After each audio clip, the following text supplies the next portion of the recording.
Hopefully it works. I can't look at the stuff behind me. Just gotta wait for it to come up. There we go. PSP version is superior, even has Japanese audio. I mean, it's pretty good. It's a good version, but it's the end of the conversation. Yeah, I mean, I seem to remember from the little bit I may have not tested Symphony on that, but I know I tested the PC Engine port of Rondo.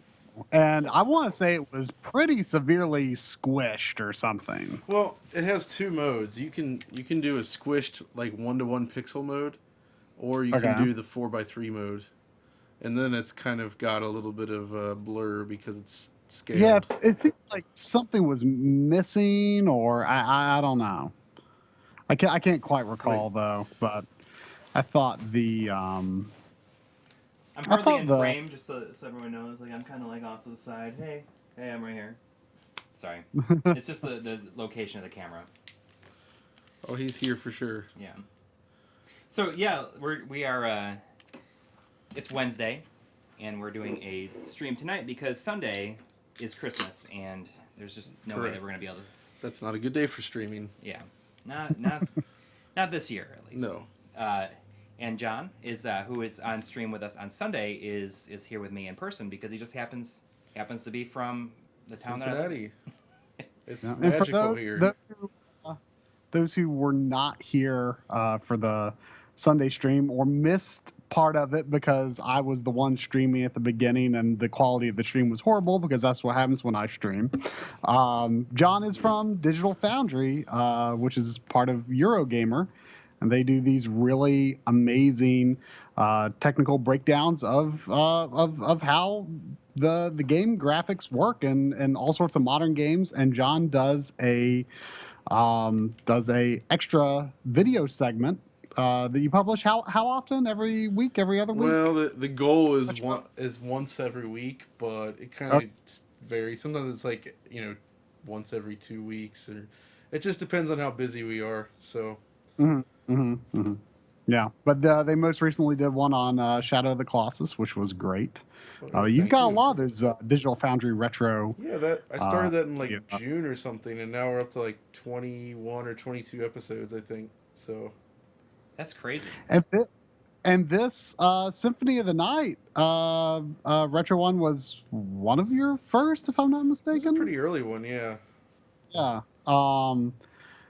And it was awesome. It wasn't that long before your video released that I even learned that apparently the Saturn version is a little bit terrible. It kind of is. Yeah.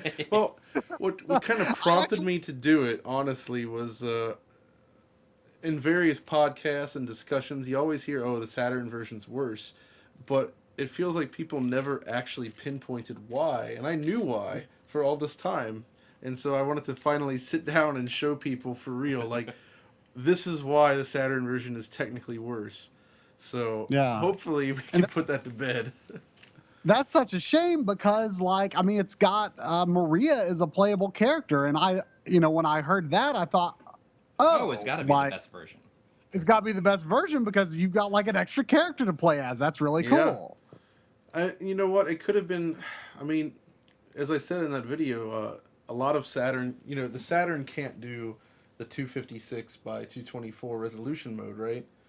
So some of Capcom's games that were ported, they were pillar boxed. Like if you go play Mega Man X3 on the Saturn, it has like the borders on the side, and it's the same with the Capcom Generations collection with really? Super Ghouls and Ghosts on it, I guess. Yeah. The Super NES game. It's pillar boxed. So you get the same 1-to-1 pixel for the artwork, but it's narrow. But if you're using an XRGB scaler, you can actually fix that.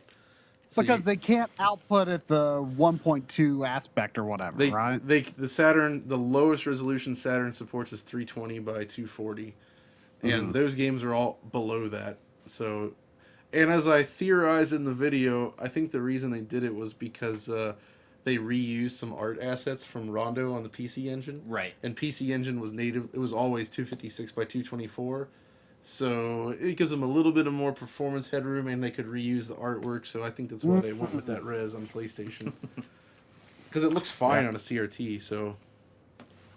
but we should probably press start here. Yeah, don't you yeah. think? So the reason that I recently got a Saturn version locally, so I thought this was a great way to do this. And John's gonna be playing the Saturn version on the PVM and it's streaming through the OSSC because it does a 480i resolution change when you go into your menu, right? Yeah, that was one of the big annoyances with it. Is if you're using a FrameMeister, especially, is every time you go to the menu, it switches to an interlaced mode. Right. Now, PlayStation's menu is also higher resolution, but it stays within the 240p spec, basically. Really? So it's like 384 by 224 or something. Oh, okay. Doesn't the Japanese version, though, do like a full-on switch or something? No, the only version I own is the Japanese version, so... Okay. Well, people have told us that Symphony of the Night causes FrameMeister issues, and I've never found that to be true. The same for me. It's zero problems with the Japanese version that I own. So I don't know if people are just saying they expect it would because of the weird resolution thing, but... Yeah, I don't know why. That's weird. Another weird thing, I think Square Enix did some weird things with their text boxes on the Super Nintendo. Yeah. I don't really know the details, but you should DFR or DF. There we go. do you are you familiar with GameSack? Of course.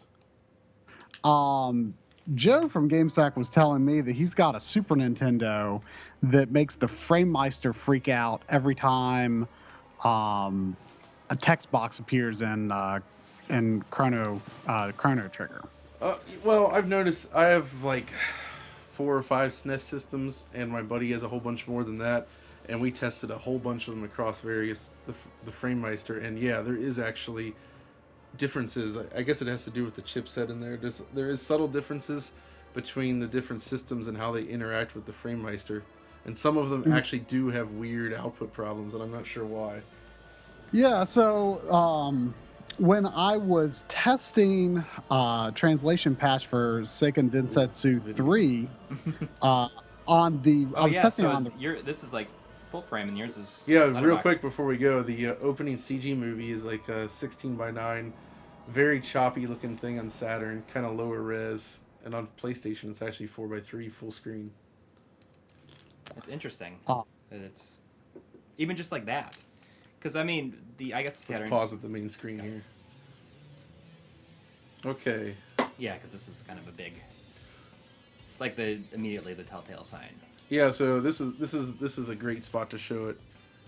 Oh yeah, I remember doing that logo thing in the video where I used the final analysis and everything with the little triangle. I tried to emulate the beginning there. that even look 30 frames a second right there. Right until the whole logo when it first pops up, it's half frame rate. But yeah, you can see even on the CRT right away that if you look at the railing there, it looks horrible on the Saturn. I don't know if you can see it. Super jagged scaling. Oh, I can see it. You can see it on the stream. Cool. And that's it's wow. Like I said in the video, basically, it's like they had to stretch the artwork from 256 pixels to 320. So they just every like 4 pixels is doubled. So it just creates this like uneven scale across the whole image. Which, and if you actually look at the art files on the disc and pull them off, you can see that they're all pre-scaled. So it's not the Saturn doing the scaling. It's like they had an artist literally go into the artwork and rescale everything. And that's what they're using. That's what they're using in the Saturn version. So theoretically, if somebody could figure out how to extract the artwork from the PlayStation version and switch it to the right file format for Saturn, you could probably mod in the PlayStation's artwork, and then it would be like maybe squished looking. Right. But you could even looking at the stream, like even behind us, you can see how much taller the Saturn is. Yeah, you're right. It's wow. Let's see. Is there? This is a 4x scale that we're looking at on that HDTV. And of course, let's start moving up the steps here for fun. And you can see when you get, first of all, the 3D clock tower in the back. Oh, does that move? Does it not? It does move. It's just a slightly more garbled looking on Saturn, but The main thing is look at the clouds going over the moon there. And you Well, can they see look a lot smoother. on PlayStation it uses actual alpha transparency, whereas on Saturn it's that half transparency, like the stipple alpha. Right. Every other pixel's solid and every other one is blank, so it's like a fake transparency effect. It's interesting that they continue to do that because the Genesis had the same problem. Yeah, and the Saturn could technically do transparency, but only in very select ways, and the way they were using it here, like you couldn't do it within 3D like that properly. The system just couldn't support it, so they had to do a lot of tricks to overcome it. Can I tell you the first time I played Rondo? I played this before Rondo, like probably like most people do. Is that I was very disappointed with like the lack of moves in Rondo after playing this intro. You know, like the running and the like I don't even you can't like the slide is not. Oh well, I'm doing terrible there. There we go. Oh, it's because he's bouncing off the. Oh well. Adam Zay in the chat says that the Super Nintendo could switch to high-res mode for just part of the screen. So some RPGs would draw the dialogue boxes in high-res mode, 512 by 224, he thinks, and the rest in low-res mode, 256 by 224.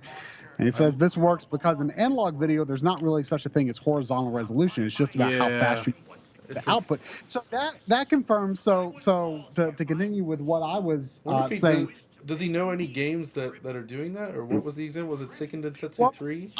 Well, well, for example, that's why I was saying I think Square was doing something funky with their text boxes, because when I was testing the translation patch for Seiken Densetsu 3, and I thought this at first I thought this was something with the translation patch. To be honest, I haven't tried the unpatched version on the Retron 5. But have you ever used the Retron 5? Yeah, it's not great. So if you go into the menu, there is a toggle option for force original resolution. Yeah. If you don't have that marked, then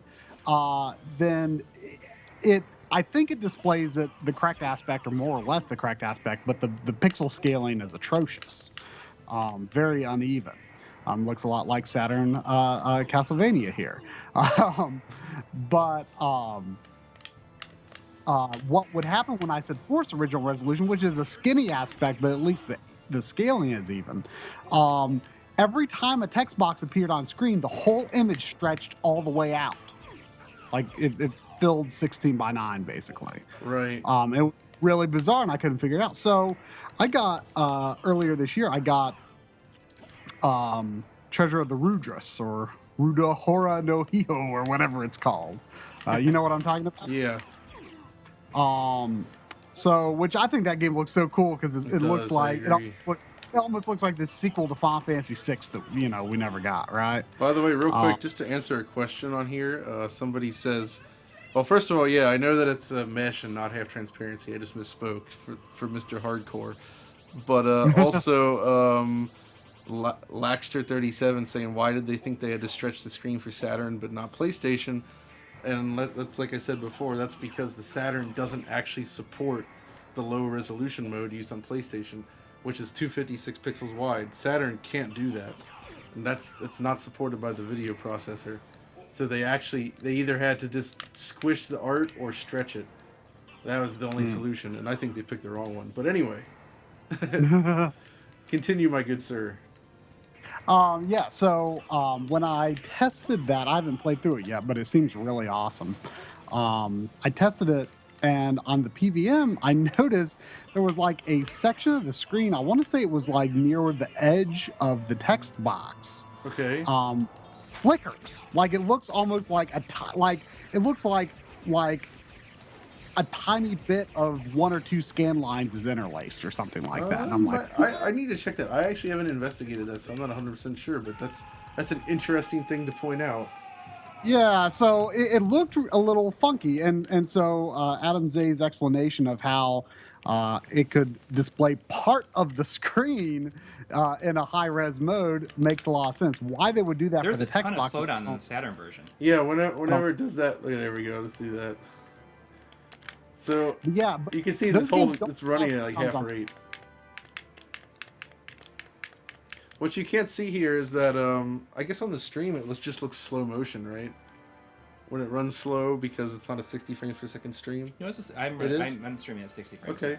So yeah, look at Yeah. this. I did a frame rate analysis on this part, and you can just see it. The frame rate just chugs hard every time it does any sort of scaling. I'm still seeing. I don't know if you finished fighting Dracula yet, but every time you hit him, there's like these horizontal lines running through him, like these diagonal, or not horizontal, diagonal lines. And hold on, and Adam Zay saying that he guesses Japanese text is easier in high res, and it's not actually high enough of a. It's not enough of an increase in resolution to make a difference. Oh, interesting. I didn't realize that is in English. So, yeah. It's if you listen to the Saturn, it has a Japanese voiceover here. I can't swap them, unfortunately. So, yeah, it's. The thing is, those games don't have problems on the FrameMeister. At least not on my Super Nintendo systems. Yeah, no, that's interesting. Maybe it's, we saw some other differences with brightness, and some of them like having some issues whenever it's usually we thought it was always a cable issue, but on some systems when it would display all white, it would drop out. But just on like one system, even you use the same setting and none of the other systems would do it. It's like, why? I got one chip 02 like 2 months ago, and it is significantly brighter. Huh? Yeah. It's noticeable. I need a one chip myself. I have a bunch of them, but I don't have a one chip. It's nice. I have the modded Mini, but I just had this nagging feeling as I was getting ready to do the Game Boy episode. I'm like, it's going to bother the heck out of me if almost all the footage I use is on modded system, when I would rather show like this is what you can get out of an unmodified Super Nintendo. Right. So I'm like, I'm just going to drop the money on one chip over two, even though I technically don't need it, but I want it. And now I feel like so good that I've got it. Dracula X. Yeah. That's what I'm talking about.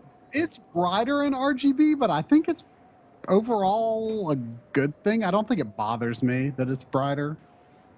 I mean, it definitely is brighter, though. So what SNES games used extra chips all the time? A lot. Yeah. Like, I think just about every major release on the system used at least some sort of chip. Yeah. But there's like fewer, the DSP or the SA ones are like the two main ones. Oh, hi, Maverick. There's fewer like cartridge configuration variations than there are in NES, right? I think there's fewer. You're right. Because NES actually needed it just to even get those games working at all. Really, they needed the mappers. So let's see here. We're here. So look at that slow down. Yeah, and you see the mesh transparencies on the fire there too. Now, an interesting thing about this is that, so I think it's VDP2 on the Saturn I'm getting my numbers confused, was you could do a lot of nice 2D backgrounds, like independent 2D tile-based layers, and they don't use it that much here. Like, they're trying to do everything with VDP1, so all that stuff's like individual sprites with trees in the back, which makes it more expensive for the Saturn to render. Why do you think that happened? You just think that they just felt easier? Now, do you guys remember how the PlayStation like actually draws 2D then, right? Like, it doesn't use it. It's not tile-based in the way, not in the same way that like a 16-bit system would be, or VDP2 on the Saturn is. It's not exactly polygons, but it kind of is, or it basically uses like set fixed size rectangles. So like the screen is made up of like every tile is could conceivably be like a 3D rectangle, but it's actually like a specific mode that the PlayStation has available to do like fast rectangle rendering. Is it almost like a is it almost just like a 2D plane, like set at the right distance from the camera, so to speak? Kind of. From it kind of works like tiles, but with the water down Oh yeah, let's go downstairs. Actually, you're down there. I had no idea you could skip that part. Now, see, look at this. This is so the water there appears transparent, right? It's not using the mesh effect, and that's because it's being rendered out on VDP2, and it's not, it's just part of it's a 2D background layer. So VDP1 is what can't do like you guys know the whole VDP1, VDP2, and the dual CPU thing, the SH2s. I mean, all I know, if you look at a Saturn motherboard, it has like an obscene number of chips. Well, so like, the VDP1 is what's responsible for all the 3D processing, I believe, And yeah, that's kind of like how Unity games work, I suppose. But so the Saturn then renders out 3D on VDP1, but VDP2 is where they send it to. That's like the frame buffer area, I suppose. So like the image that's drawn on VDP1 gets sent to VDP2, but VDP2 can do its own tile-based 2D graphics, like 16-bit systems basically. Man, I'm not explaining this well on the stream. It's just like, it's crazy the way this thing works. I mean, it's different when you have time. Yeah, like Saturn. you write it out and you can, you think about how you word it, but when you're just like talking about it. So what would you John, if you had to explain like the gist of why do people generally say Saturn is awesome at 2D? I think it's more of a memory thing than anything else, because I mean, I've heard that that it's a bit of a myth that it's like. I agree. Well, here's the thing, man. That's really kind of interesting to consider, right? So the way Saturn can kind of, I don't want to say cheat, but it can use VDP2 as a means for rendering all the backgrounds, right? Like I said, so you can do all your background work using just VDP2, which is very fast. And you only got to worry about like the character sprites and like, the HUD and those types of things. Where the PlayStation, like the character sprites, the background sprites, everything's basically being rendered out in a similar way. So the PlayStation is actually pumping out far more in active elements on the screen than the Saturn is in a way. So if the Saturn tried to render all of its 2D games the way PlayStation does, it would be really slow. So, but it doesn't do the traditional 2D background, so it has to waste a lot of its resources there. And I think that would combine with the slightly less memory, I guess. I think that's the case. It just ends up being less capable of it. So, I just saw when you went to the menu, I saw a little bit of a OSSC hitch. Oh, yeah. There we are, and you get that nice 480i flicker. Yeah, does it happen pretty fast on stream though? Let me know if it goes. I watch. It was fairly fast, but I definitely saw a hit. So yeah, you can see the nice thing though is that the text looks really sharp here on the Saturn, but of course it's got a switch. So okay, you're up now, there. I'm coming. I want to It's say only like 2 seconds maybe, which is a lot better than it would be. Yeah, it's terrible on the FrameMeister. I want to say I heard that some of the more advanced 3D capabilities on the Saturn, if you want to call them advanced, were kind of added in last minute because they heard some of the specs that the PlayStation was going to have. That's kind of the rumor, is that they like slapped in an extra CPU and like the last minute. It really became a complicated architecture when they tried to make changes to it. Mm-hmm. It sounds like. It always kind of amazes me because it's hard for me to get in the mindset of someone, in the mid 90s, the earlier mid 90s, who actually was like thinking that the PlayStation was going to be some awesome thing. Because when, you got to keep in mind, I was like Nintendo only until like 99. So I guess I had a little bit of bias in me. Right. Well, no, I mean, I thought it was going to be bad because I felt like it was going to be something like the 3DO. Exactly. Well, that's what the point I'm trying to make. Yeah, exactly. I remember I was in Walmart and I saw some kid like look at the systems. He's like, I think I'm going to get me a PlayStation. And I just remember thinking like, why? Because, like, to me, I was looking at that and I'm thinking, well, the 3DO wasn't really anything. The CDI wasn't really anything. Sony's just another one of these electronics manufacturers trying to make a video game console, and it's not going to work.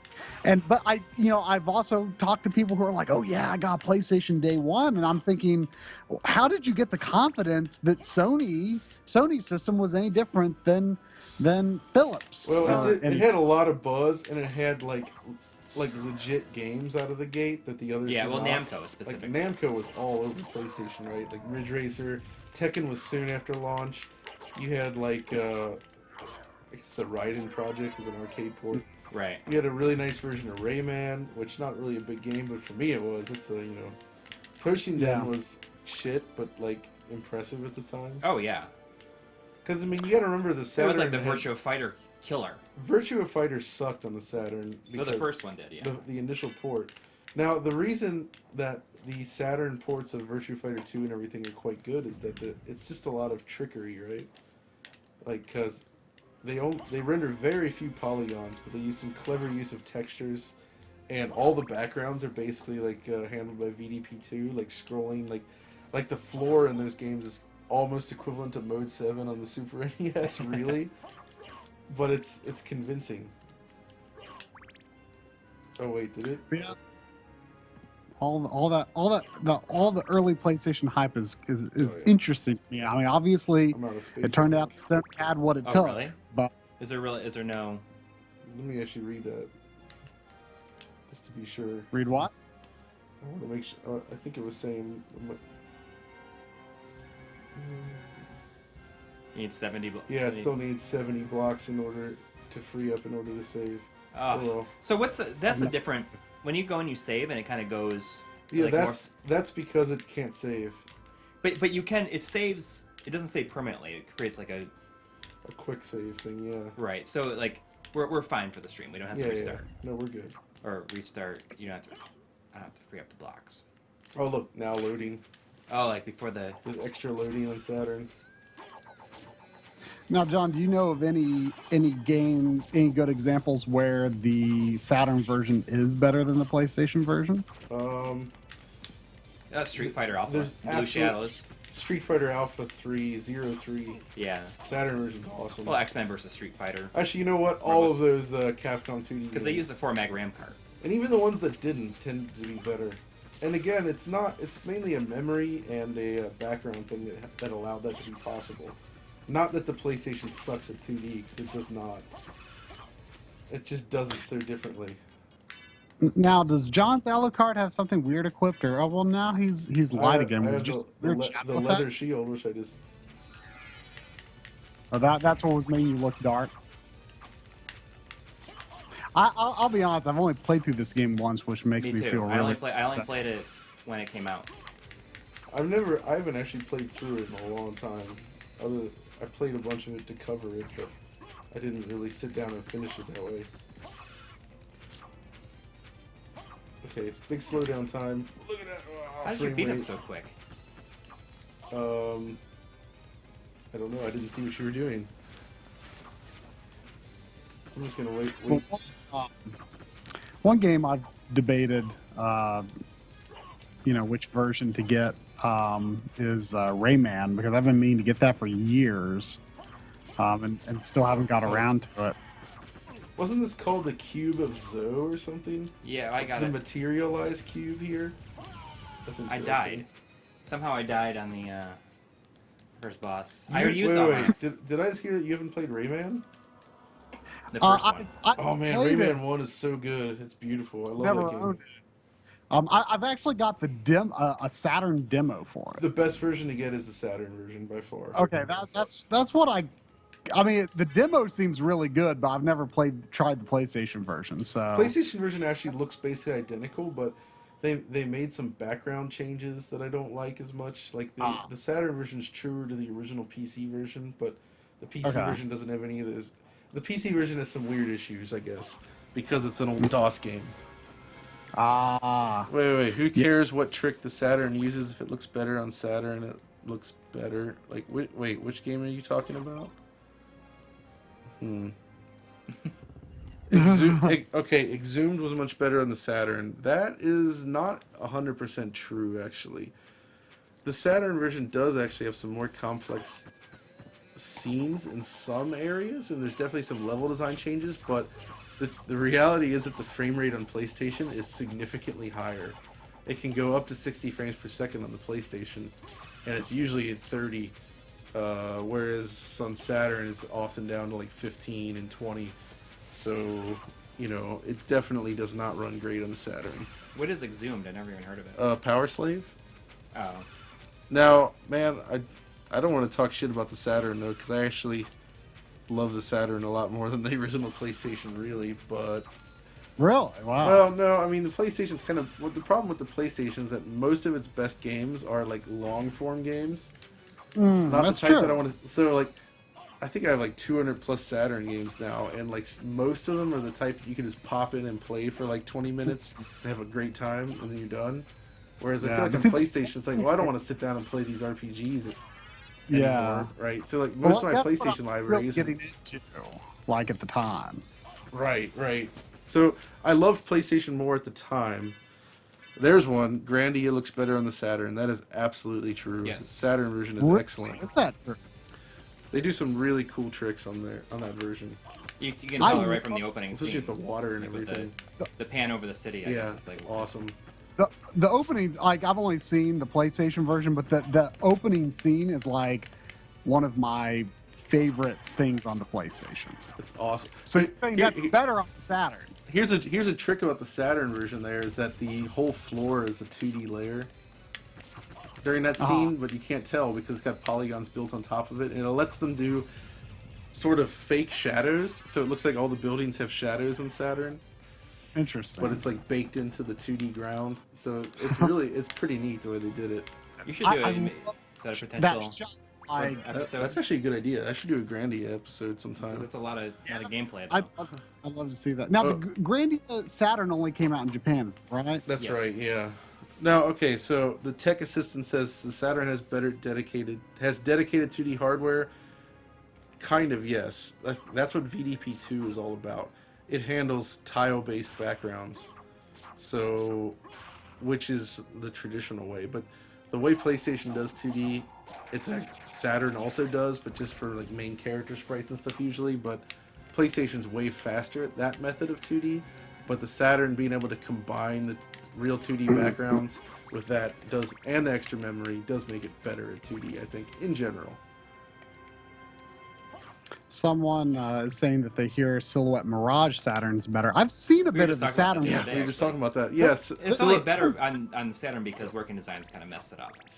Both versions look fine. I think the Saturn version has more background layers and it does look better.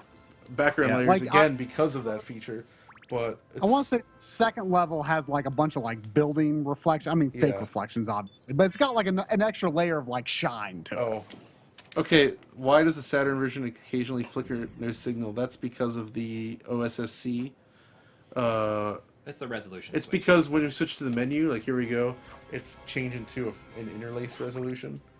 So that Which causes is not it's not too bad on the OSSC though. It's reasonable. right. I mean, don't assume that that's showing the OSSC being bad. That's showing the OSSC doing really about as good as you could hope. Yeah, exactly.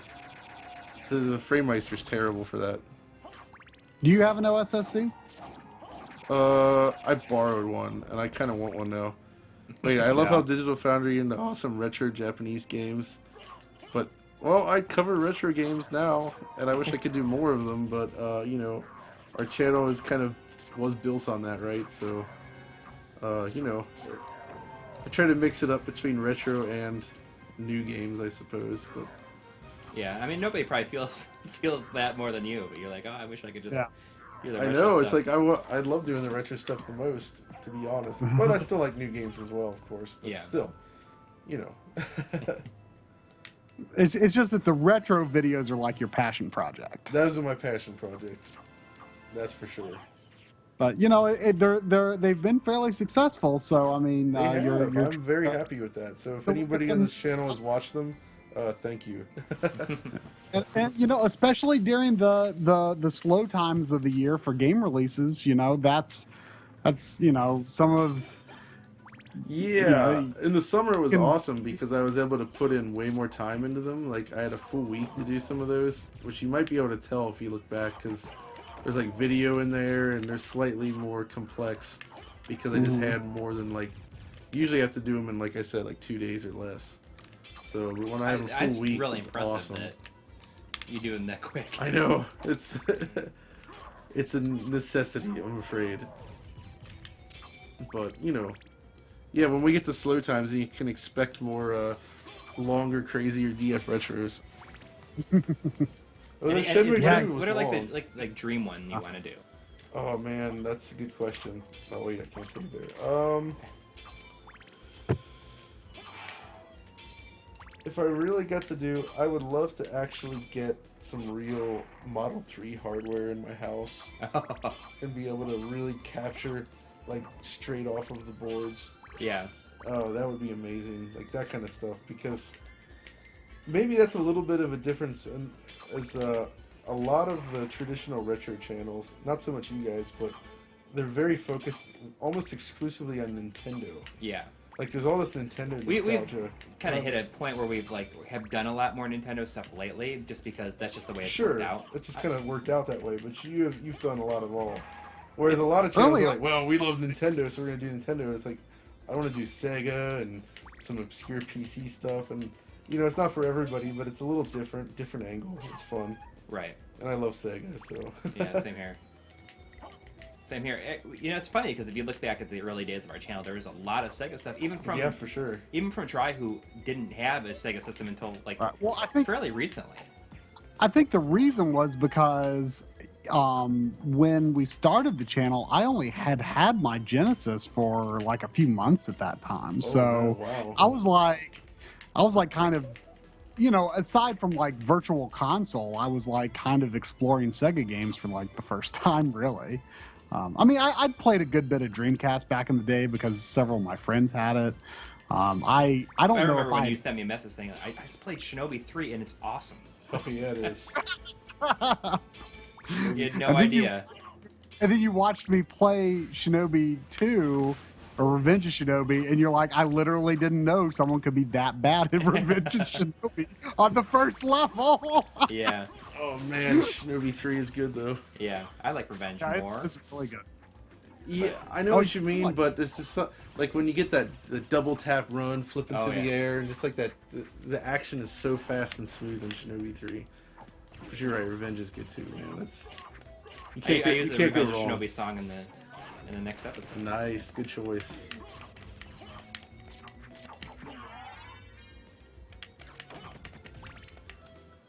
When that came out, I was just I didn't even. Wait, what's that?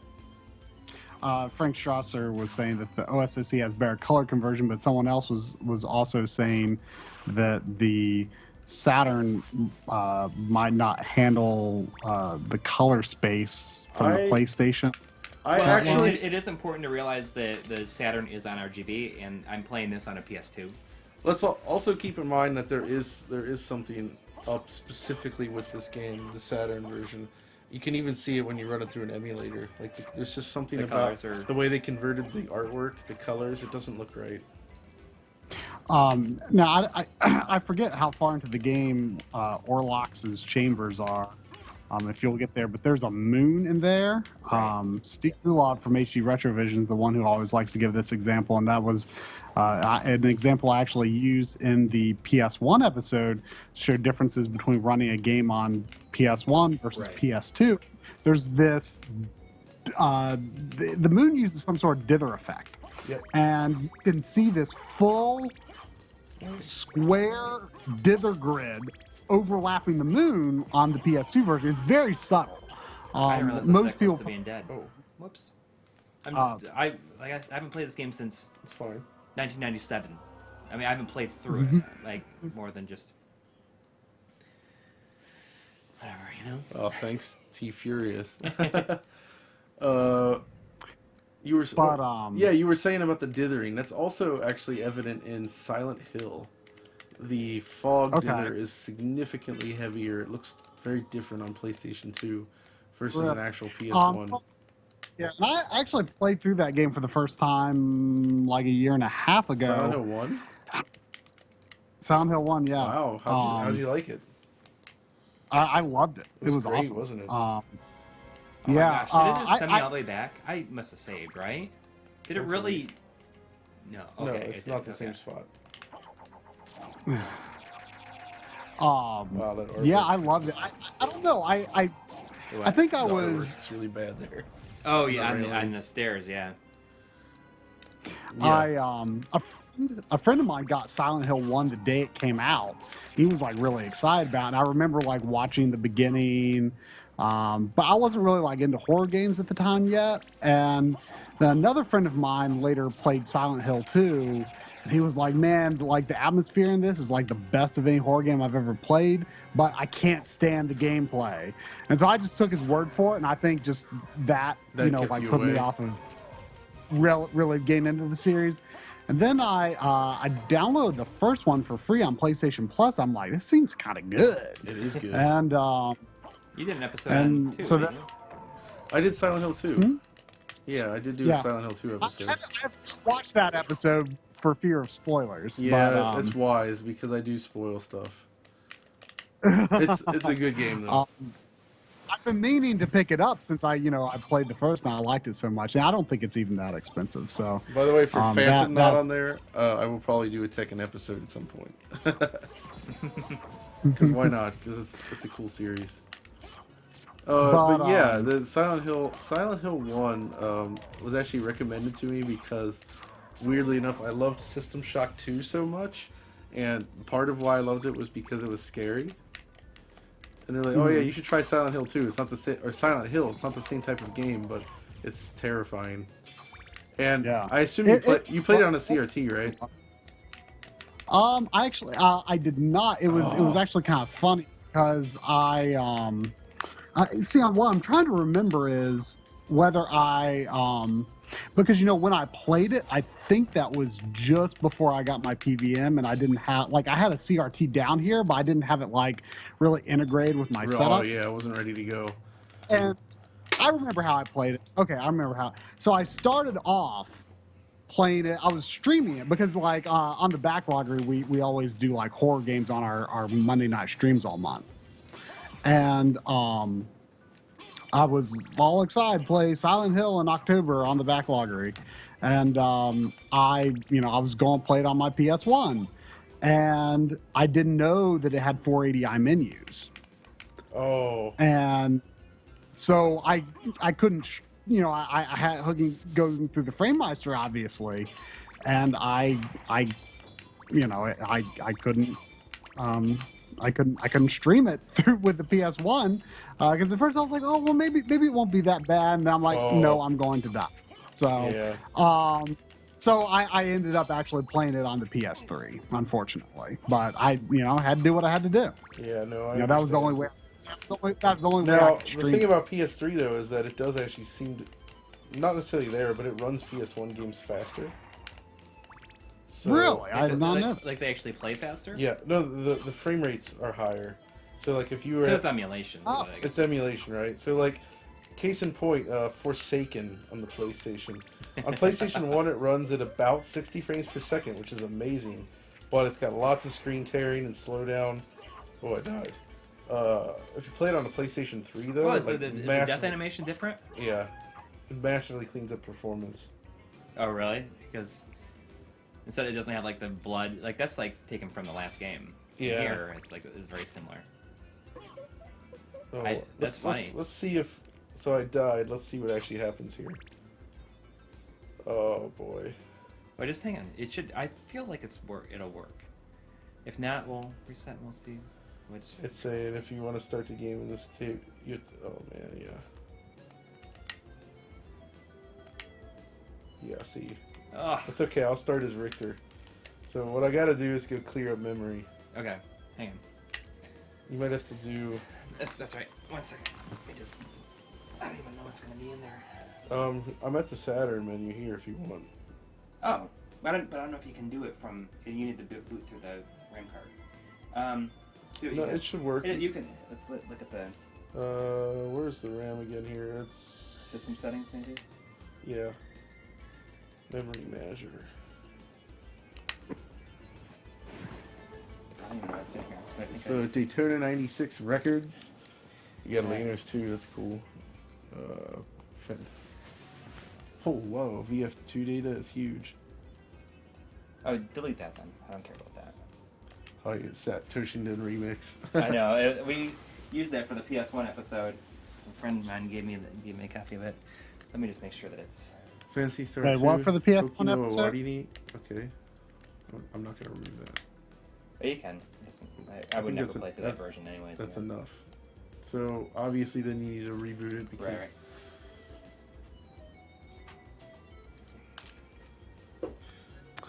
Vivid Venom wants us to tell John that he really loves the DF Retro videos, particularly Perfect Dark and Goldeneye. wow, well, thank you. There was a request a bit higher up for DF Retro on Rogue Squadron 2. I think any Factor 5 game would probably I need have to do some that actually. interesting aspects. Did they make Rogue Squadron 2 in like 6 months or something like I that? don't think it was that aggressive, but it was close from what I understand. Oh, you haven't done the pseudo Saturn yet, have you? No, because I like to use the memory manager because you can't do that or the. That's true. Pseudo Saturn is really cool though. Well, I guess I do It's it. worth buying a second cart. Yeah, that's what I want to do, and they're like $40 or something. Yeah. Not too bad. What amazes me about the N64 Factor 5 games is how you go from Rogue Squadron, which is like super foggy, then you go to Battle for That Naboo, Konami which has logo is no way fog, better than which is like the kind of coming out of the rocks. an upgrade. Right. The what? I was just talking about the Konami logo. Sorry, about how I like the Japanese Konami logo so much more. I was saying that on the N64 Factor 5 games, Rogue Squadron has like a ton of fog, but Battle for Naboo has no fog. But it has a lot of slowdown. Does it? I can't remember. Oh, It's been so long since I runs played. dreadfully slow. It's a Really? very choppy game. Correct me if I'm wrong here, but like when possible, I try to not run expansion pack games in high res mode because I've typically it seems to me that they just run in a really bad frame rate. Yeah, for sure. It was a Phantasy Star file. Why was it in there? Is because it's from the Phantasy Star collection. Yeah, the Phantasy Star collection is kind of cool. Yeah. I have so many versions of the original Phantasy Star series. And actually, I don't know if he's here, the importer actually just sent me a cart of the Mega Drive version of Phantasy Star 4. Oh, nice. As a Christmas present. Nice. Yeah. Oh, So now I just need the Mega Drive version of 2 and 3, and I have all. So if anybody looks at my screen, then maybe you notice something a little bit strange there. Well, okay, everybody knows Richter and Maria playable in this. That's one of the. Well, he's playable in there, but you got to put in his name. Oh, right, but like right out of the gate. Yeah, it's cool. They they make a. After a little bit, we should play with Maria, just because it's like interesting. Yeah, for sure. I mean, it is like essentially the selling point. And I like that when you play as Maria, the first level has kind of like, much like Rondo of Blood does. It has kind of like kiddie sounding music, kind of like like pop music. It's fun. Yeah, Zombie. Maria. What's interesting is that like the easy mode in Rondo of Blood is basically a character choice. But like Maria is like just so fun to play as in that game. Right. Even though she makes the game like really easy. She does, but I that's the point, Oh yeah. It's so fun. Seeing discussion on here about N64, one real benefit of that was that because of it could do perspective correct texture mapping and everything, they could do those large levels because they could use like gigantic triangles. You could use two giant triangles to make a whole floor. Whereas on PlayStation, that would absolutely destroy it and be distorted as hell. So you have to subdivide the polygons into tons of triangles. If you look at a wireframe for like a Naughty Dog game on PlayStation, they're using a ton of triangles. It's really crazy. Interesting. And that's the only way you can actually get rid of that awful floaty looking texturing, the affine texture maps. Yeah.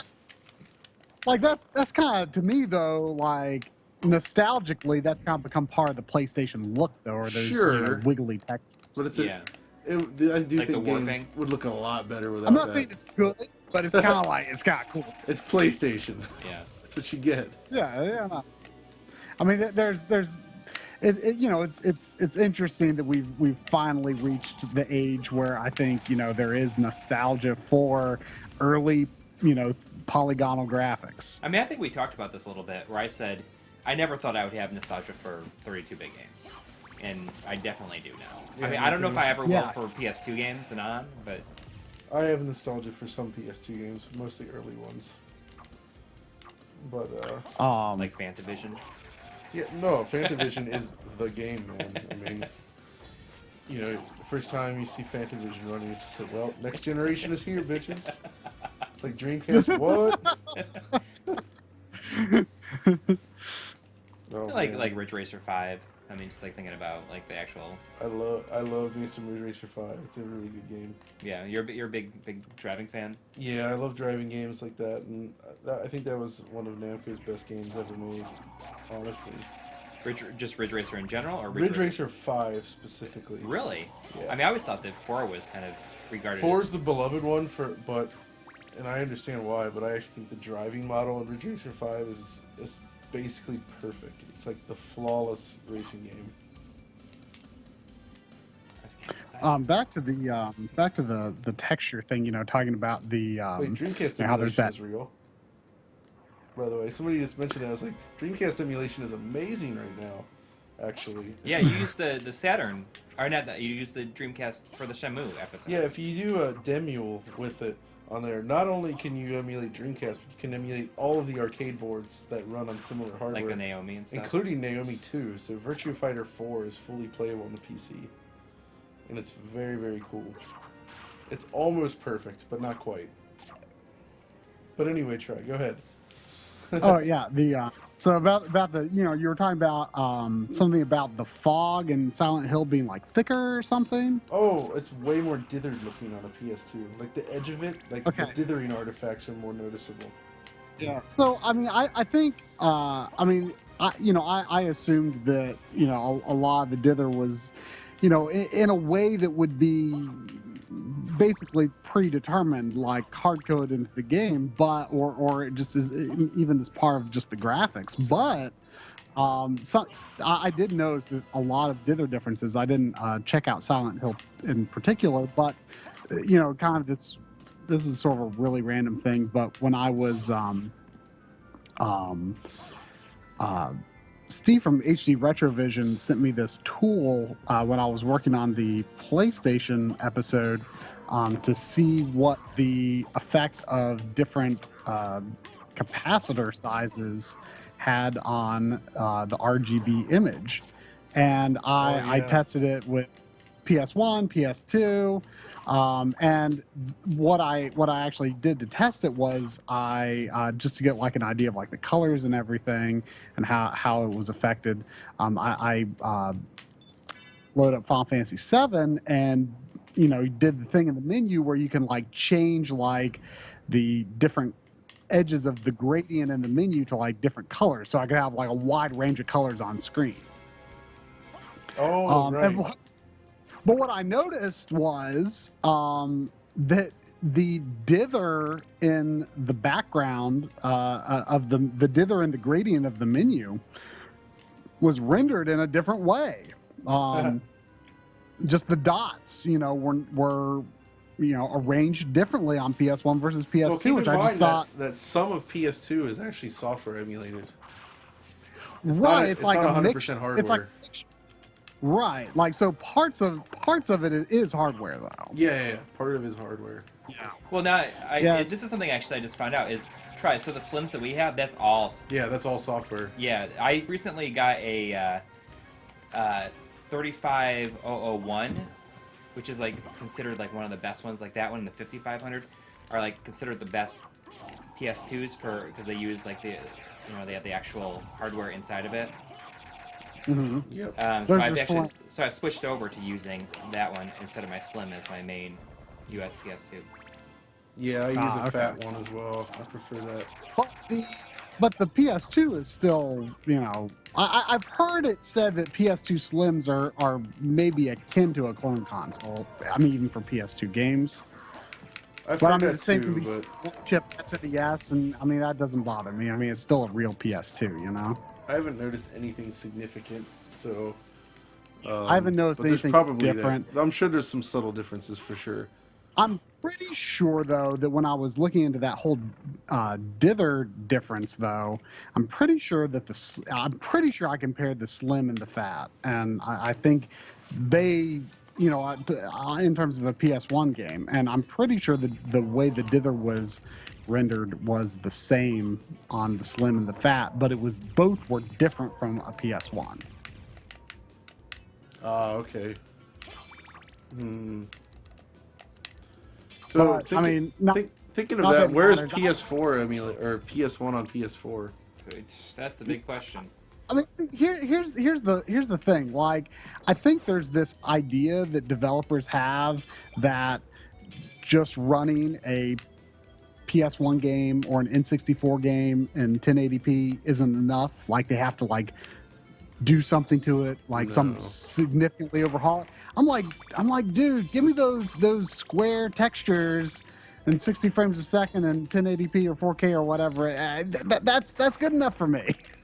Yeah, just emulate it, man. That's all I need, really. I mean, because it'd be convenient to have the PS4 run PS1 games.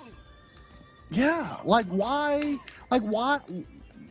does it need, it just seems like people are afraid to put 240p games that are originally running at 240p, but they're 3D.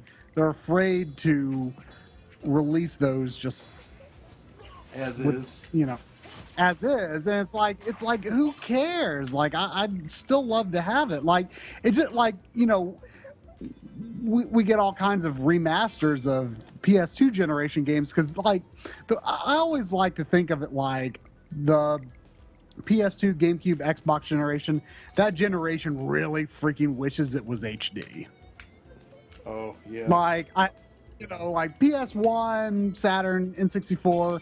That generation knows it's not HD and it's okay with it.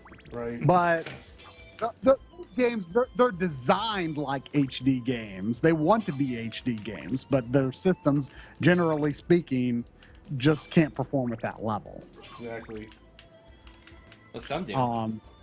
That's why those games so cleanly with minimal adjustments, work in HD. So I mean, there is something to be said for a careful remaster, that has added textures and stuff. But at the end of the day, if you can't afford to do the extra work, I'd still rather the remaster exist. Yeah, exactly. Or even if it's just an emulator with the original game, untinkered, maybe just with the emulator running at a high resolution, that's fine. It's better to have it than to not have it at all.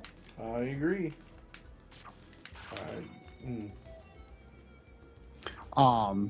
But talking about the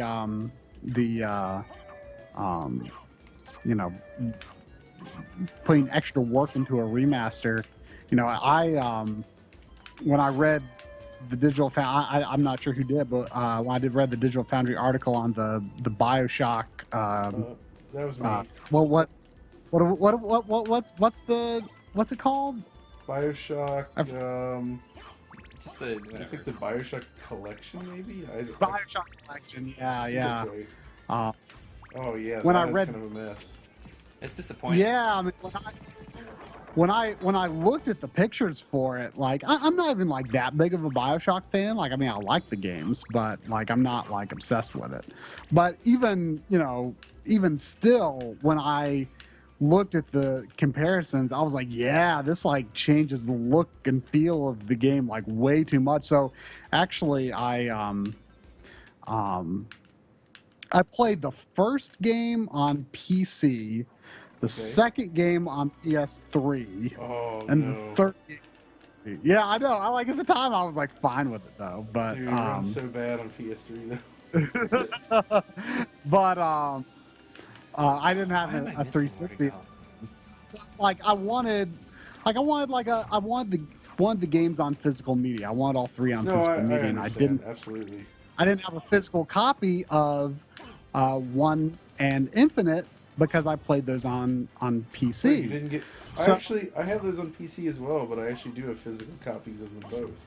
But of course, yeah. It's really just a Steam key in the case of Infinite, but it's a CD as well. But right. Still, or yeah. a DVD. But I was assuming I was going to get the BioShock collection for PS4 Why did these because I thought I zombies was do going. so much damage? Oh man, dude. You I getting owned thought by it was going to be zombies. awesome. Yeah, me too. And And when I read the DigitalFoundry article, I was surprised. I was yeah. I mean, it was Disappointed like I was, because I I was was planning on too. getting it, and then it was like, oh. even if it was like an inconsistent frame rate or whatever, like I still would have got it. But when I saw that there was just so many changes to like the artwork and how like so many effects were rendered, and like how like everything like looked dry. Yeah, everything looked dry, and the big thing for me, at least, was the audio was so much worse. Yeah, that was the other Now, thing. some of these things I think might have been improved in a patch, but the artwork changes are there regardless. Right, and So, I thought I thought it was going a little too far. I mean, there's nothing wrong with like improved textures, but I feel like I hadn't previously seen a remaster that changed things to that degree. yeah, it And really and lost something. yeah, it really didn't look the same. So actually, I like it's like a couple of weeks after you released that article, like I ended up buying the collection on 360 that has BioShock 1 and 2 in it. Because I Yeah. thought I'd rather have this for my physical copies than I still don't have a physical copy of Infinite yet, but I'll probably get the 360 version. Though if I recall, Oh, it's not a the good version. No, the collection version, the remaster version, is actually just a port, so there's no changes to that. Only it's just a port version. So yeah, the PS4 and Xbox One port of Infinite is identical to the PC version at the higher settings. Yeah, I seem to I don't recall the specific things, but I seem to recall some degree of disappointment in. Well, the disappointment in Infinite was that it doesn't run that well. It's very inconsistent. So it runs at 60 frames per second, but it drops into the 40s a lot and sometimes lower. You think it's pretty doubtful it'll get a pro patch? Oh man, I doubt that. They've been pretty slow. That'd be nice, but yeah, I suspect not. Oh, by the way, this is I believe I've wandered into one of the Saturn exclusive areas here. Oh, right, I forgot that there's like one area that's... There's two areas, and they both kind of suck, let's be honest. But it's still interesting. It's very obvious that they weren't done by the original team. No. Oh man, yeah, I mean, I think owned there though. Back to the save.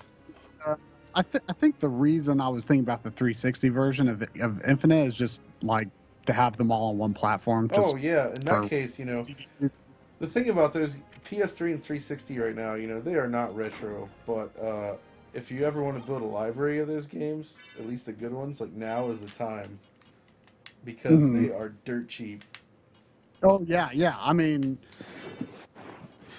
but yeah. I mean, I know I remember reading the original head-to-head for Infinite, but I mean, I seem to recall the PS3 and 360 versions being similar. Definitely pretty similar, right? I think it's a little bit better on 360, which is usually the case with Unreal Engine did not run very well on PS3. Let's be honest. Right. Yeah, I forgot it wasn't. Now that was the whole thing with the PS3, right? How the graphics chip was originally being created by Toshiba.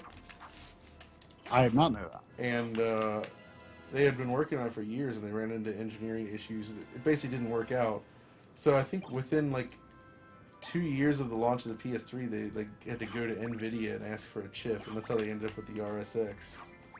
But I'd say NVIDIA just didn't have a whole lot of time to work on that chip, and that's why it ended up being kind of terrible.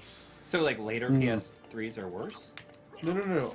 All PS3s use the RSX. Okay. But the original PS3 plan was going to be the Cell CPU with a Toshiba-made graphics chip. I see. Okay. But that would have made things significantly easier. Well, it probably would have been difficult to work on, but it could have been. It would have been a very different system, I think, with a very different kind of. I don't know what it would have been like. Clearly, they scrapped it for a reason. But as it was. Now, the thing about that's interesting there is the the CPU cores used in the PS3 and 360 are identical. No, the cell itself was not just going to be the GPU. There was actually a Toshiba specific graphics portion being developed. Circles. But they had considered using 2 cells after that had failed, but they ended up going with NVIDIA. But the cell has a PowerPC core and I guess 8 SPEs, but only 7 are active and only 6 I guess are used by games. And the 360, has the 3-core CPU, but the PowerPC core in the Xbox CPU is nearly identical to the CPU core in the cell chip. Microsoft basically had IBM use that same core, like they were working on the same project at the same time in the same building. And it was a lot of the work was being done for Sony first when Microsoft came in. So they basically kind of took some of the work that Sony had been using because IBM wanted their business. So, because IBM, they set up a design center for the Cell CPU in like 2001, and it was Toshiba and Sony engineers in-house with the Sony guys all working on the Cell CPU. And the team that was working on the PowerPC core, their core ended up getting used in the Xbox 360, and they had to work on that together. So it was like Microsoft benefited from the work that they were doing on the Cell, and it's almost like Sony helped fund the Xbox 360 a little bit, just a little, part of it. Even though the 360 came out a year ahead of time. And you know what? That's the thing is, IBM's fabrication facilities were all backed up when it came time to get the test wafers out, and like Microsoft had another facility ready to go, and so they were able to get the finished CPU for Xbox 360 done. They got the first test versions of it before Sony ever got any working cells, even though Sony started like 2 or 3 years before Microsoft. Jeez. So I mean, Sony really kind of got, but I think the problem with PlayStation 3 is actually the Blu-ray stuff, among other things. Like lots of little delays along the way that stacked up, and they had to delay it. So with the way the Blu-rays are now, since the Xbox One uses Blu-rays, does Sony get a little bit of money for like every Blu-ray? I'm wondering, I maybe. I don't know, actually. I've always wondered that since they own it. I mean, they have to, right? They have to get something. I mean, I don't know if I'm going the right way. I mean, it's very debatable about whether the PS3 is more powerful than the 360, and I'm inclined to say no, mainly because of the RSX. The Cell CPU is very capable though, but I mean, it has the same core as the Xbox CPU. I mean, it's basically the same core, and Xbox has 3 cores versus the multi-purpose SPEs and the Cell CPU. But the CPU on PlayStation 3 is not the issue. It's all the RSX. That thing sucks. I mean, what would you say is the best looking PS3 exclusive versus the best looking 360 exclusive? See, when you get to that, then you get to bring up Naughty say, Dog, and those guys are just like geniuses. So, what? Naughty Dog, so like Uncharted 3 or something like that. Yeah, Uncharted 3 and I think Uncharted 2 looks better than. Actually, you're right. Uncharted 2. Uncharted 3 is technically better, but Uncharted The 2 Last of looks Us, better. the thing that always got me about Last of Us is that there's such a variety of stuff going on. And, Yeah. You know, like I feel like it seems like they put a ton of attention in every single like empty house. That's true. They went really far. But the problem with it, and the reason is that it doesn't run that well versus Uncharted 2, which runs perfectly. Right. Which is why I think it holds up better as a showpiece, because it's almost flawless in execution. Just a better game. Also, yeah, that's true. Now, what about on the Xbox side, though? I want to say I actually think Gears of War 3 is a serious showpiece on there. If you go and look at it again, it's quite impressive. Although it might be the worst of the series, at least that I've played. Maybe. The first one is definitely the best, I think, of that. Yeah. Do you think? I haven't gotten to the Gears of War games yet, but I intend to. would you say that 3 is more impressive than Judgment? I mean, I know that's what it's called, right? Well, Judgment's just that like not that great of a another game in general. Well, the Judgment has all the tech of 3, but the set pieces are less ambitious. Yeah. So I think 3 is more technically impressive. I mean, it's very obvious that it's a different team. It's people can fly. Yeah. And I love what they did with Bulletstorm, but I thought Judgment was kind of a step back. Yeah. It's just, at the time I haven't even played 4 because I think that I was just so burned out on the series. See, 4 came at a good time for me. Oh man, I died.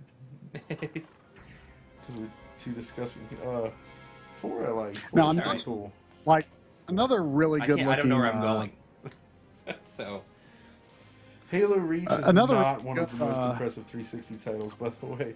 I mean, in many ways, yes, but it runs pretty bad on a real 360. It's not very smooth at all.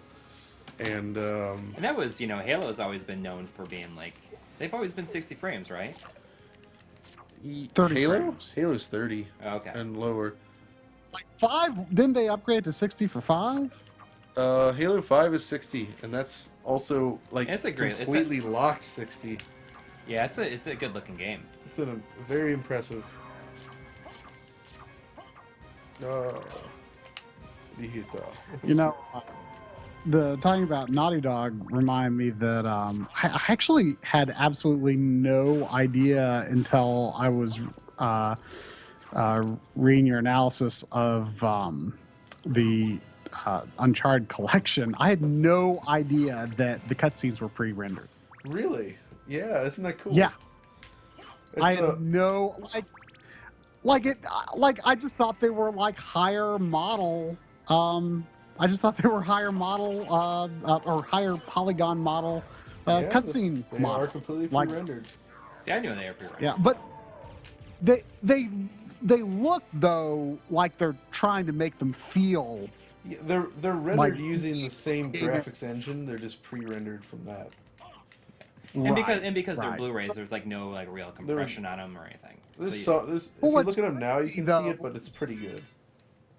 Yeah, I mean, at the time, I certainly didn't know. I mean, when the first 3 games came out, when I played the first game, it was on my old HD CRT. So cool. I mean, you definitely it probably looked pretty good. You definitely.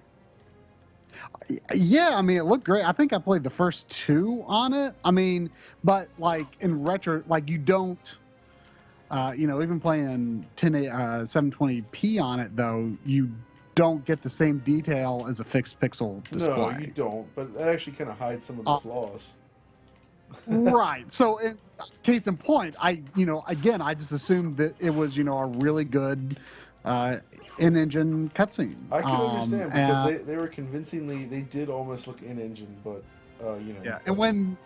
Yeah, and then when the third game came out, I was playing on a 32-inch LCD. So I mean, I never noticed the compression. But what impressed me, and I actually have not yet played the remasters. I have them, but I haven't played them yet.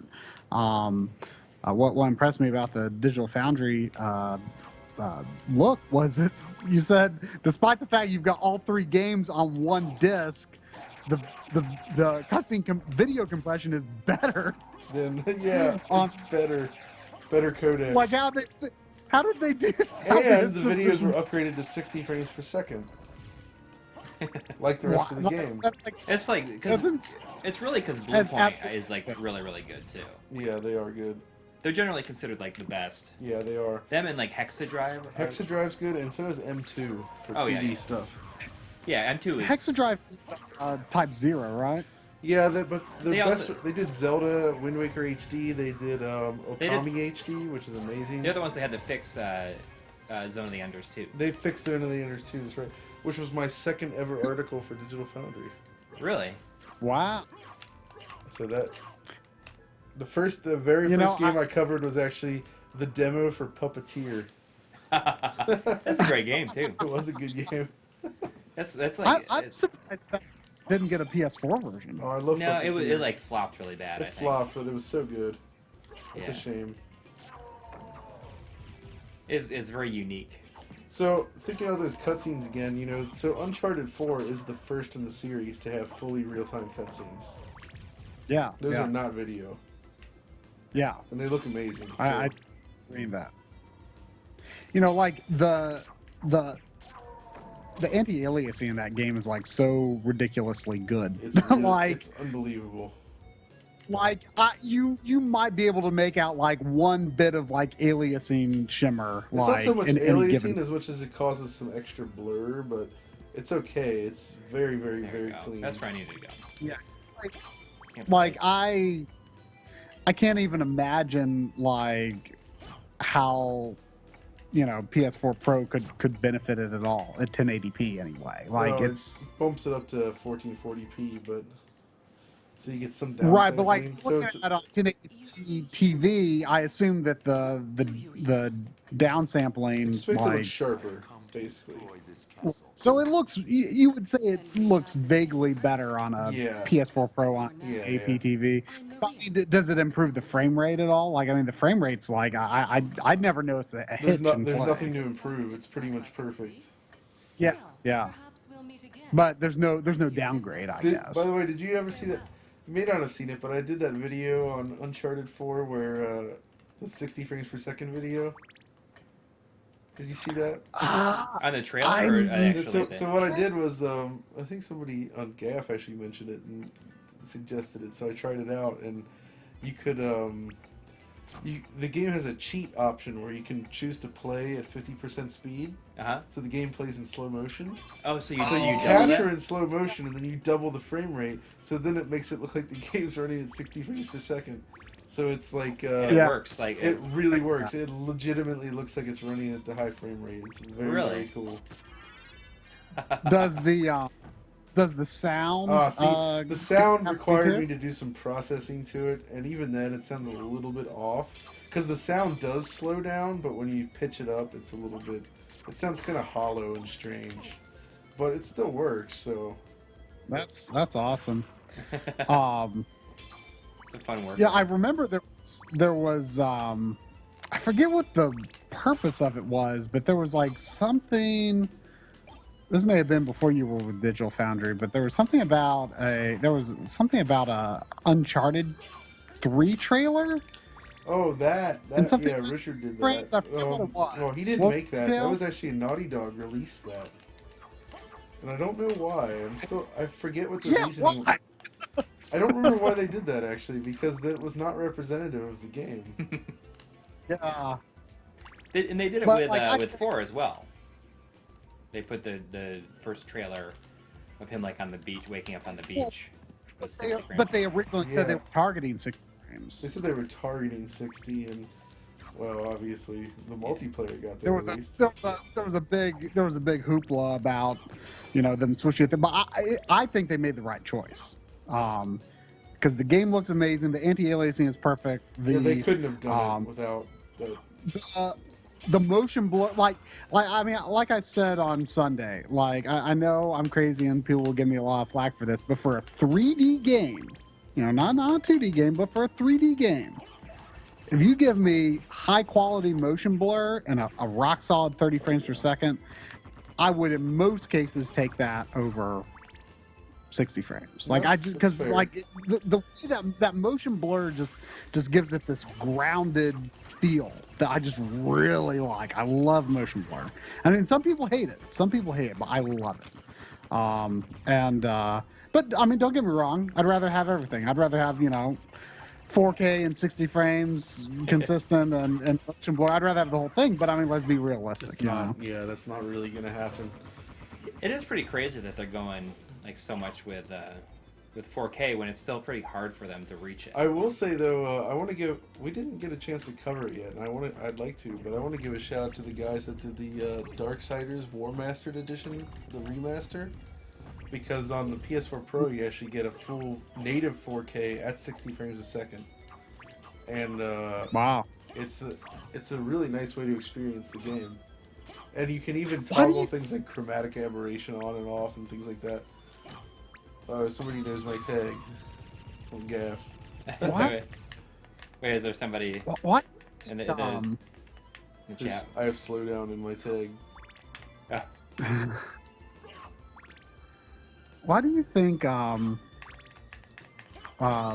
Bethesda push for native 4K on Skyrim when it's Oh. like Probably because it does run a little bit slower, but it's not enough of a.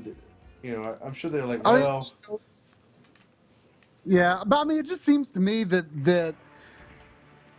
the devs should err on the side of just a little resolution below what they think they should do or what they think they could do. Well, let's be because fair. they got I wouldn't say this often about developers, but Bethesda is a special case where they just don't give a shit about performance. I mean, no, that's not actually true, obviously, but their games do not run well. I mean, Fallout 4 was an atrocity. Bethesda falls kind of in a special category where it's like they can get away with whatever they want because it's like you kind of give them a free pass because it's like, well, I don't expect a Bethesda game to run any better anyway. And they never used to either. Even back in the X Engine days when you had like Daggerfall and XCar and Skynet, those games were demanding. It did not run that well on most PCs. So There was a game called Skynet. yeah. Oh yeah, I did a Let's Play of that where I'm like cursing like a sailor. Is it not? It was the Terminator Okay. Future Shock. It was the sequel to Future Shock. Okay, I was But gonna it was say. called Skynet, and it was a first-person shooter using their in-house engine. Well, I don't need to cheese it with the stopwatch because I have Richter, that boss. Richter just tears through everything. Richter, save your strength. Is that what she says? Richter. Let's see here. No, man, I'm sorry, hardcore, but if you can go higher than 1080p, it does look a lot better, especially in a 4K display. I mean, and it's just upgrading the graphics on the Pro. That's not a trivial thing. Like the GPU does make that extra resolution almost trivial to a degree. You can at least get to 1440p with no real penalties. I mean, it sounds like that's what they did for the Arkham remasters. Well, those were just a mess anyway. Actually, Yeah. And they delayed them and didn't really do any good. job on them. I mean, That's another case where I think I'm going to just end up getting one of the last gen versions of City for my physical copy because that's another. I another game will that say this, even though I think they did a bad job, if you play it now on the Pro, they locked them both at 30 frames per second, and they both seem to run consistently at that rate now. So you do at least get a better experience than the original console versions. But that's another case is similar to They changed BioShock all the where art. like some of the artwork changes are debatable. Because they switched the engine, apparently. Yeah. I mean, and then like the way that there you had that comparison of the penguin and like like you really see how that monocle is like embedded in his flesh. Oh, man. It's like too much. Okay, so I see Adam Zay says, I'll take 60 FPS over 4K. And I do agree with that, but you have to understand that that going for 60 frames per second is a very tall order, and like it's not like an either-or situation. Like getting to 4K is kind of easier than actually just getting to full 60 frames per second. Really? Because there's other bottlenecks along this system, especially on the Pro. I mean, you're still with the crappy Jaguar cores, even though the clock speed is bumped up. So the chances of actually getting a solid 60 frames per second is low, even if you drop the resolution. So, because what they upgraded was the GPU. What's that? I mean, what about a game that does a hard lock on 60 or a game that, has unlocked and is always over 30 like you would just logically think? I mean, the GPU is basically just a butterfly, right? I mean, it's just one half is just... The problem is that double. whether you get the full 60 frames per second depends on where the bottleneck was. Like in a lot of games, the slowdown can be caused by the CPU. Like, And they're the doing too CPU many draw calls in there, and it bogs down the CPU, and all of a sudden, you're getting slowdown, and the faster GPU doesn't help, so... Mhm. I just need a new weapon is what I really need. I'm so stuck with this stupid I short guess- sword. I guess that makes sense. But like, it seems to me that if Bethesda wanted to, that 60 frames on Skyrim at 1080p could have been really easy. Maybe. I don't know with Bethesda though. No, their engine and.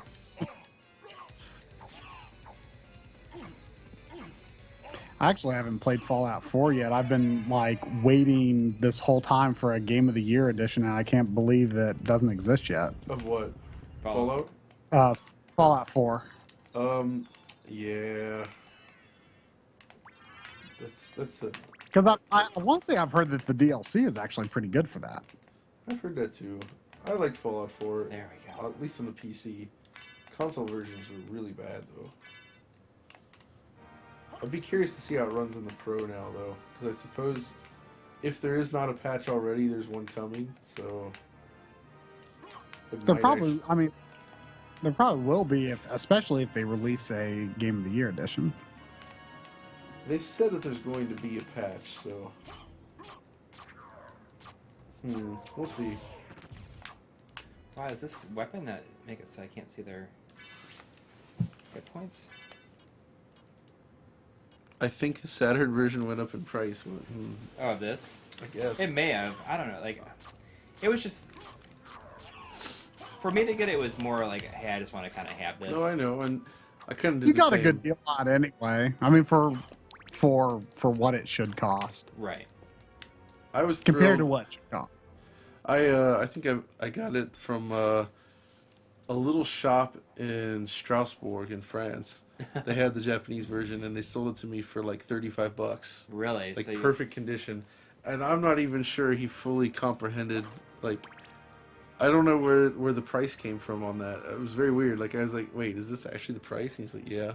Well, I'll take that then. Even though it's not a great version. Yeah. And you know what? It was great you had it. Yeah, no, it ended up playing out nicely.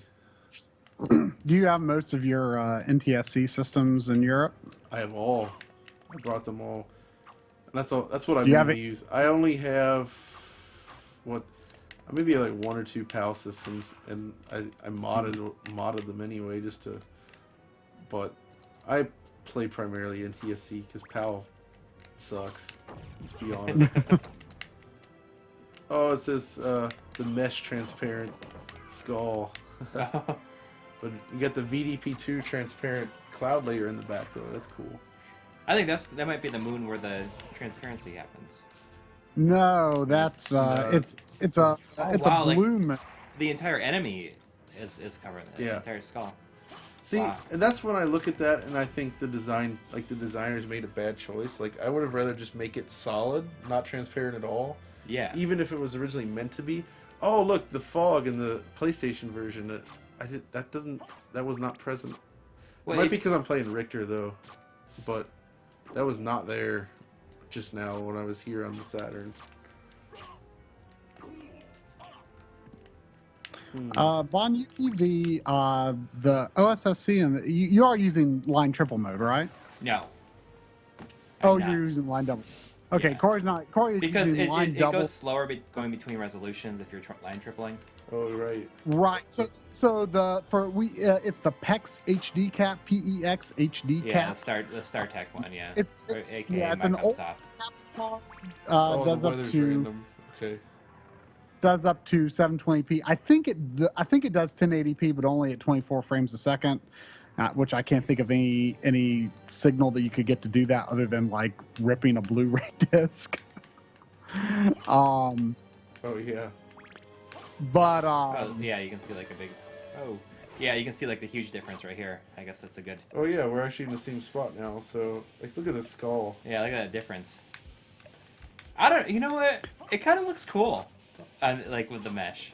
It's not awful, but It's weird. It's weird looking. It's kind of cool though, and like the color is But you way know- different on it. You know, it's like way dark. It's more like real skull color on the Saturn. what's cool about the PlayStation version of the effect, though, is like there's like parts of the skull that are fully opaque white, and other parts that are semi-transparent. So it's like, at least that's what it looks to me. It looks to me like there's varying levels of transparency on it, which seems kind of cool. On the PlayStation Right? version? On PlayStation, yeah. Yeah. And while, yeah, I mean, the Saturn version is just... So let's see, are we staying in the same spot now? I can get there. Right. Just kill him. I love that sound that the skull makes when he clinks his teeth together. Now, you know, No, it was back on one, the actually. on the Saturn version, the moon looks too skinny, but to be honest, on the Yeah. PlayStation version, it looks too fat. Is that it right there? Yeah. That is actually weird, you're right. No, the moon difference. So there we go. Yeah, it's... I mean, that looks way off because it's so fat. But, I mean, I guess the thinner moon looks more wrong than the... Yeah. Yeah, like I think That's on PlayStation they it's meant, do I that. don't know. You know what though? Since you're using the FrameMeister 4X profile, that might be primarily designed around 320 wide games. Maybe. That's true. Like maybe, you know what? Why don't you know what? While you're on the screen, it just might be interesting for point of comparison. Why don't you load the Super Nintendo profile and just see what happens? I'm afraid if I do that, it'll crash The stream. It'll crash the stream. You think it would? Well, remember when you were here and I was having those problems, like if the signal would change when I would turn something off. Oh, but you know that could be a point for this particular game. You might be better off using something like a Super Nintendo profile Well, you know. to get a more correct aspect. But even it's probably still, not. like there's no way that it's gonna make that make the No, make it's it look too even fat. close. That is one fat moon. Yeah, I mean, maybe, and that's way too skinny. that is so skinny. That is a weird thing. Okay, now we're at least synchronized, kind of, again. Like here. For a minute. Oh, that's another thing that's annoying, is there's the shortcut button for the map on PlayStation. Oh, how do you have to go into the... I can't do it with Richter, I don't think, anyway, but, whoops. But, when you're playing as Alucard, you have to hit start and go to map. Right. Whereas on And then you PlayStation, just you use select. select. And on Saturn, it's not an overlay. It's like a separate black screen. So it's like, makes checking the map a huge pain on Saturn.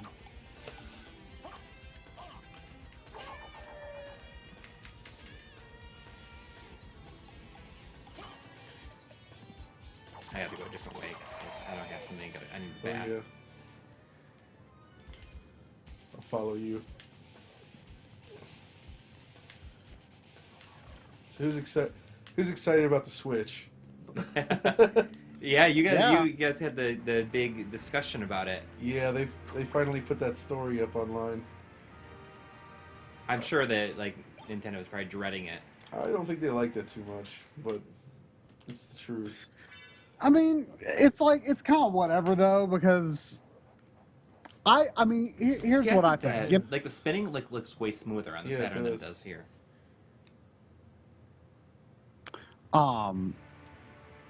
You know, anyone who thought that the Switch was going to be getting ports of the same game, or that they would find success in getting ports of the same games that are on Xbox One, PS4, I mean, that's delusional.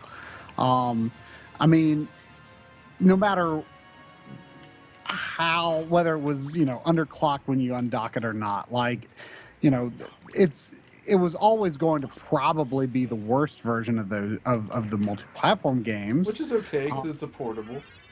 Which, yeah, exactly. I mean, I'm not saying that's a bad thing at all, but those same games. I mean, that's at this point, I don't see that ever being where Nintendo is going to succeed. Now, here's what I think, though. I think Nintendo is going to have decent third-party support on the Switch, but we're going to be seeing the games that third parties are bringing to the 3DS. I mean, there's plenty of great third party games on the 3DS. We're going to see the same thing on the Switch because it doesn't even matter anyways. I gotta go back. Yeah. Even if Nintendo doesn't want to admit it now, I think if the Switch succeeds, it is ultimately replacing the 3DS. Right now, they only want to say it's replaced the Wii U. It's the but I third think pillar again, you know. yeah, exactly. Third pillar. They were like, Although oh, the second it's pillar or not- first pillar is like essentially definitely dead. Yeah, the oh one yeah, pillar yeah. is This is a second pillar, but Oh, their there's a moon here. dream, Is it their Flicker? their ideal Well, I can't master see it 'cause I plan got that fog. it becomes There's like no moon here. The fog does it. Sorry, we're cutting you off by looking at. Well, really, it would be a third pillar because now mobile is a pillar. Ugh. No, you know what? I still think the Switch is going to be a really interesting platform, even though the clock speed reductions are pretty severe. And honestly, you know, I like maybe I'm the minority, but I don't know. But I don't really play Nintendo systems for power.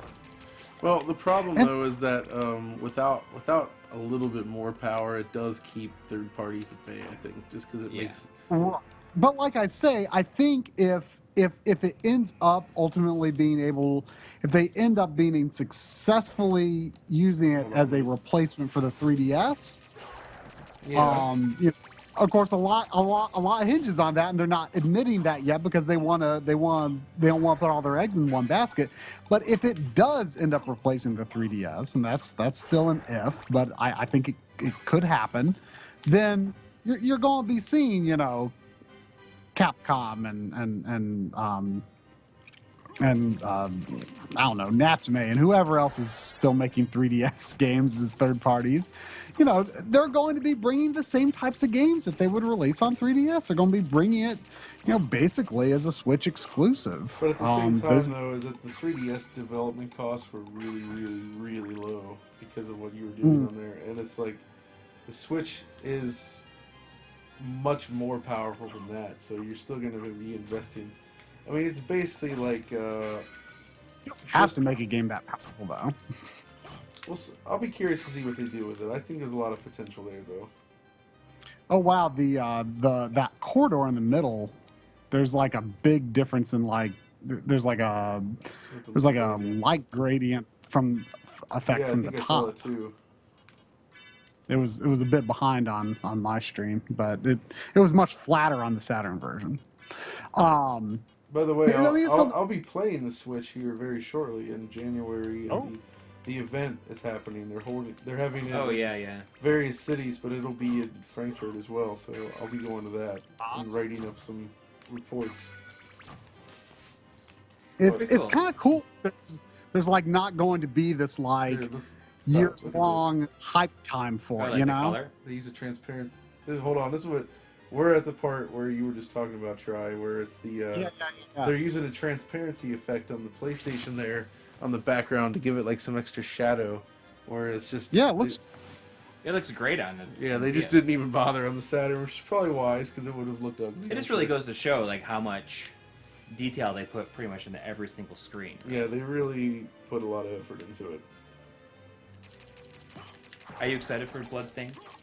Oh, yeah, I played it at E3 as well. Oh, really? I haven't played the demo because elsewhere, just at the demo there, but man, it's going to be good. It's not going to be a Mighty Number 9.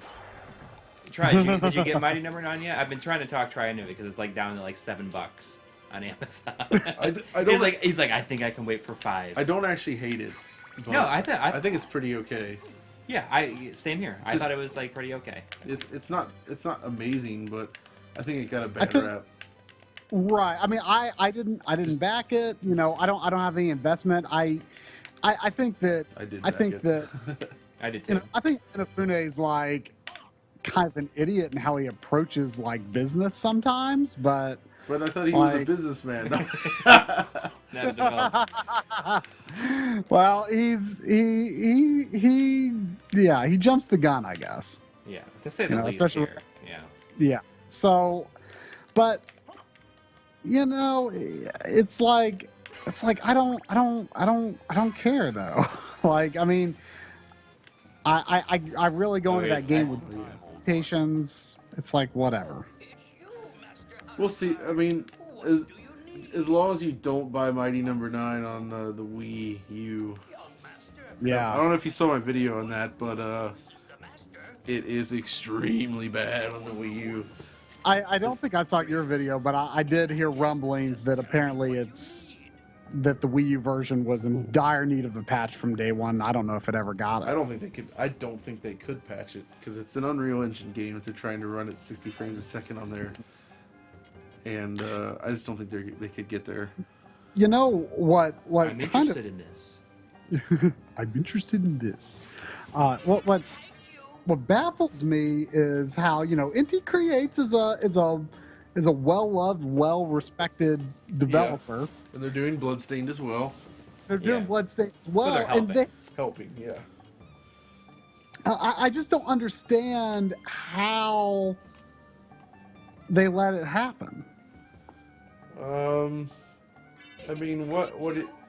I don't It think just they seems let like anything. What do you mean? Let what happen? How they let Mighty Number 9, like, I mean, my understanding is that it, I mean, obviously Inafune and his company was responsible for the game design and any failings there, but I mean, my understanding is that, even on the more powerful consoles, it's just a poorly optimized game. I think they made some bad choices along the way, and I don't think that they fully knew what they were getting into. Clearly, they are not experts on Unreal Engine. I'm interested in Yeah. I feel like it's something like Shantae, like the new Half Genie Hero, and I feel like that looks exactly like the art style that the proposal for Mighty Number 9. They showed that screenshot. Yeah, I agree. If they had done it that same way. And also, let's consider this for a second. DuckTales Remastered runs at 1080p 60 frames per second on PS3 and 360, whereas Mighty Number 9 can't even hold 60 frames per second on the PS4. Yeah. And on PS3 and Wii U and everything, it's like unbelievably terrible. Yeah, Mighty Number 9 was done on Unreal Engine 3, and yeah, it was discontinued while they were still developing it. Epic stopped supporting it, basically. Wow. Because they were moving over to Unreal Engine 4 at that point. You know what's so weird to me Which is that, what Bloodstained uses, by the way. Yeah. It's so weird to me that, Kingdom Hearts 3 is going to be Unreal Engine 4. It's not that weird now, but yeah. Unreal Engine 4 is really good. I know that they I feel like they hinted that the Final Fantasy VII remake might even be Unreal 4. I think it is, yeah. I don't know if they said it outright, but I think they said they were not going to be using an in-house engine. I think it is Unreal Engine 4, actually. I believe it's Which confirmed. is that's just such a weird thing to think about, I think. Oh, yeah, it seems weird, but Luminous Studio was a troubled project, I think, but Final Fantasy 15 does look good. No doubt about that, but it has some issues. It certainly, turned out well eventually. Yeah. Man, thinking about Mighty Number 9 again, in my quest to have retail releases, I was like, I want to make sure I get Mighty Number 9 retail release, right? So then it came out in June or something, so... I got it for $12 a couple months ago. I was in LA for E3, and when I came back to my house in Germany, I had 2 copies of it waiting for me. So I had ordered it twice by accident because of the delay. And I didn't realize it. And one of them was the fucking collector's edition. So I was like, I backed it and probably spent like $100 on that stupid game. And then I had to go out and buy the Wii U version but they obviously I got reimbursed for that, but I had to do that for the coverage. So well, everyone was curious. Yeah. But if you haven't watched my video on that, I do recommend it because I had fun spoofing the that horrible trailer that they did. Oh, I did a full spoof on that, and I even got Dave involved in that, so it's which is perfect.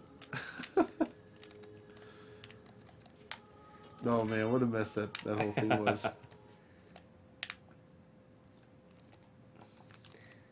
Yeah. Oh, get out of there! I just died there.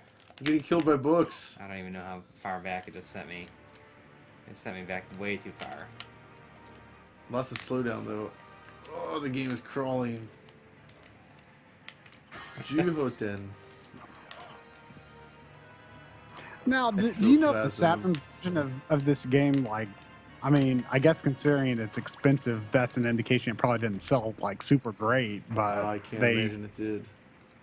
But the Saturn was moderately successful in Japan. It was It's pretty Sega's most successful. Beyond Yes. moderate, it was very successful. Certainly a lot more than Nintendo 64. It did well.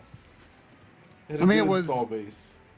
It was not successful in the U.S. No, and you know no. it's just so weird. It's so weird to think about how the Mega Drive was not that big of a deal in Japan. It was a huge deal here, and then Saturn, you know, doesn't really make much of an impact here, and I don't know.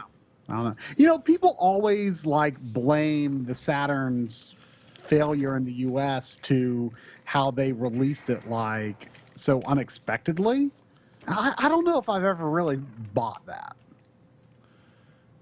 Yeah. Because, like, I mean, if, you know, I obviously I wasn't a Sega guy at the time, but if Nintendo, well, to be honest, I might not have done this for the N64 because that, like, it wasn't until I tried the N64 in Toys R Us like less than a month before it came out that I was like, oh my god, I need this. Nice. But like, let's say Nintendo, you know, released that teaser video for the Switch. You know, when they released that was like early November or something, right? Yeah. Like, what if they released that and it's like in stores next week? Like, I would be freaking out. Like, I would. Wait, the Saturn?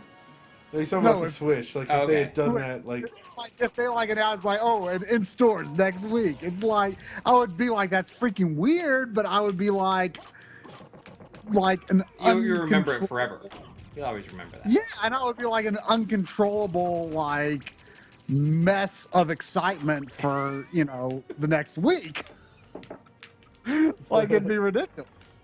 that would be cool. Like I don't know. Like, to me, that sounds awesome. Like, if I'd been a Sega fan at the time and had been aware of what was going on, like, that would have been amazing. That scenario always sounded awesome to me. It sounds awesome on paper, but I mean, they really screwed it up with the retail partners and the prices. Well, and it was like wasn't it like $400 or something? Yeah, I remember it came out, and then, I mean, the story goes, I mean, I know this is like probably definitely what happened, but it released that day, and then at Sony's press conference, like, the one guy came on and was just like, I think it was $299. Yeah, it was Olaf Olafsson. Right. That came out, and he was just like, $299. Like, left. Now, John, do you have your? I mean, since you know like the hardware so well, like, do you have an estimate for what Nintendo's going to charge for the Switch?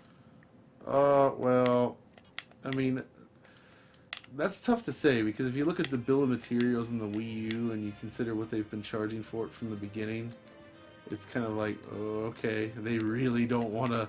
I mean, they want to be profiting immediately from hardware sales. Yeah, and that's always Nintendo's. That's always been. I feel like a Nintendo's fair philosophy. price for the Switch would be between $200 to $250. Mhm. If they go higher than $250, then I feel like It's going to be dead. it's a bad idea. They can't. Yeah, they can't do that again this time. No. Because it was 100. I can't quite remember. What's that? Wii U was $350. Well, there was a $350? It was $300 or $350. Like, I think it was $300 for the 8 GB model and then $350 for the 32 GB.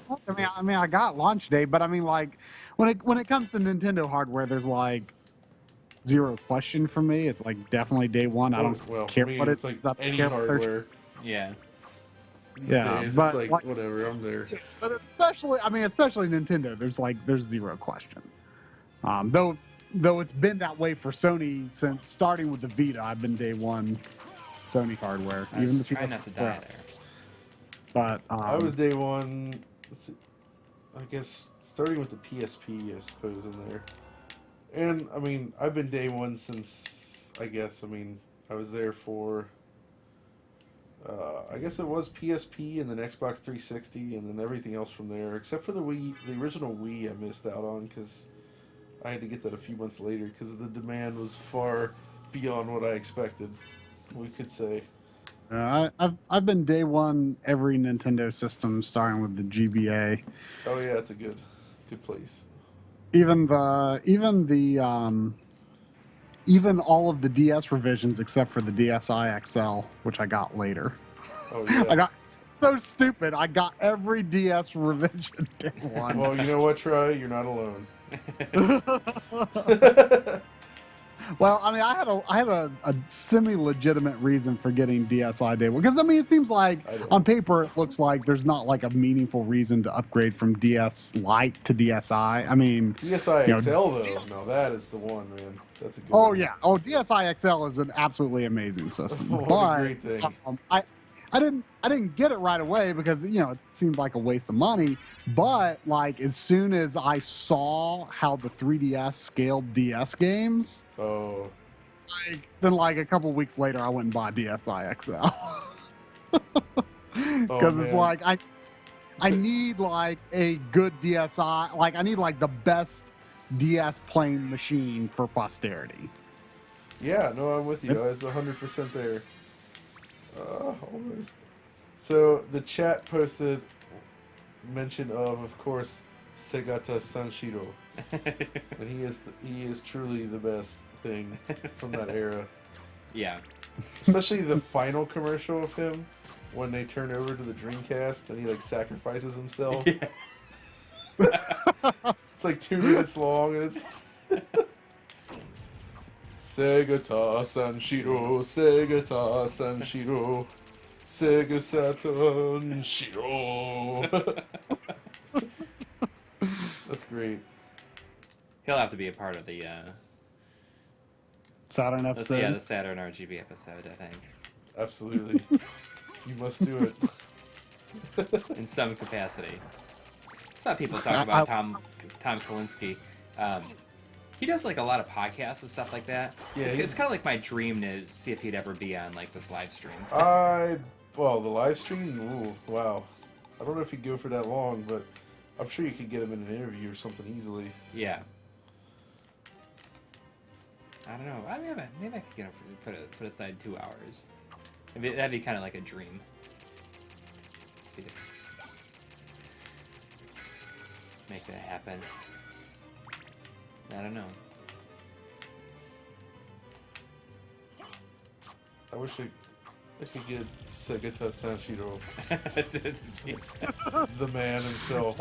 What if we could get like I a hope he's still alive. cosplayer to He's play got him? He's gonna live forever. At the very least, you guys should like wear the costume. Yeah. I guess it's just like a Like, what karate gi or something. Yeah. It's like a What if we could get like a cosplayer to who actually kind of looks like him to like play him as a role in the Sega Saturn episode? That would be amazing. All these ideas. I know. And somebody says, what are my thoughts on the new Daytona since that episode? Well, let's just say I haven't had a chance to play it yet, but man, am I dying to try it. I'll tell you, man, like, it doesn't look super high-end graphically in the same way that Daytona was at the time, but I'm still very interested to see what Sega has come up with. Because I love Daytona. Daytona was the game that awoken me to 60 frames per second. Really? Like, when I saw that, that was the thing that made me realize, like, oh, okay, there's something here. You never really thought about it because so many games... Right, just ran that way. It was everywhere. It was yeah. mostly side-scrollers, and, seeing 3D at that rate, like, and with that level of detail was just unbelievable at the time. For me, it was F-Zero X because yeah. It was funny because like at the time, like I thought that F-Zero X might literally be the first 60 frames per second game ever. Oh man.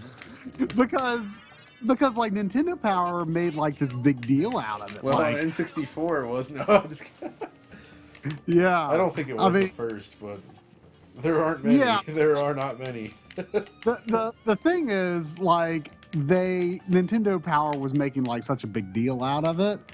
And like that was the magazine I had at the time, and they were like they were basically like kind of explaining why the game doesn't look that amazing. Yeah. Because they were like you know they had to make simpler graphics because they're running at a blazing fast 60 frames per second. I'm like, whoa.